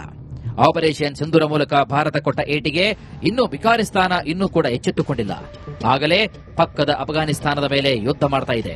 ಇದಕ್ಕೆ ತಾಲಿಬಾನುಗಳು ಕೂಡ ಸುಮ್ಮನೆ ಕೂತಿಲ್ಲ, ಸಖತ್ತಾಗಿ ವಾಂಚ್ತಾ ಇದ್ದಾರೆ. ಡುರಾಂಡ್ ಗಡಿಯಲ್ಲಿ ಹೇಡಿಸ್ತಾನದ ಯೋಧರ ಹುಟ್ಟಡಗಿಸ್ತಾ ಇದ್ದಾರೆ. ಇದಕ್ಕೆ ಇದೊಂದು ಲಾಸ್ಟ್ ಸಾಕ್ಷಿ.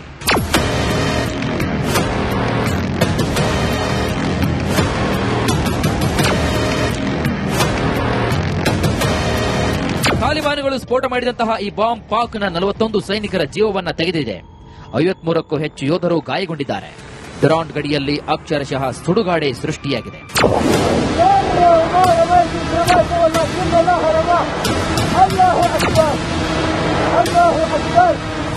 ನಿನ್ನೆ ಕಾಬೂಲ್ ಮೇಲೆ ಪುಕ್ಲುಸ್ತಾನ ಏರ್ ಸ್ಟ್ರೈಕ್ ಮಾಡಿತ್ತು. ಇದರ ವಿರುದ್ಧ ತಾಲಿಬಾನಿಗಳು ನಿಗಿ ಕೆಂಡ ಕಾರ್ತಿದ್ದಾರೆ. ಕೇವಲ 24 ಗಂಟೆಯಲ್ಲಿ ಪಾಕ್ನ 12 ಪೋಸ್ಟ್ಗಳನ್ನು ಉಡೀಸ್ ಮಾಡಿದ್ದಾರೆ. ಅದೆಷ್ಟೋ ಸೈನಿಕರು ಅಫ್ಘಾನ್ ಯೋಧರಿಗೆ ಹೆದರಿ ಗಡಿಯಿಂದ ಓಡಿ ಹೋಗ್ತಿದ್ದಾರೆ. Bureau report, Republic Kannada. ಇದಾಗಿತ್ತು ಇವತ್ತಿನ ಕರ್ನಾಟಕ ಪ್ರೈಮ್ ಟೈಮ್. ನೋಡ್ತಾ ಇರಿ ರಿಪಬ್ಲಿಕ್ ಕನ್ನಡ, ಇದು ನಿಮ್ಮ ಧ್ವನಿ.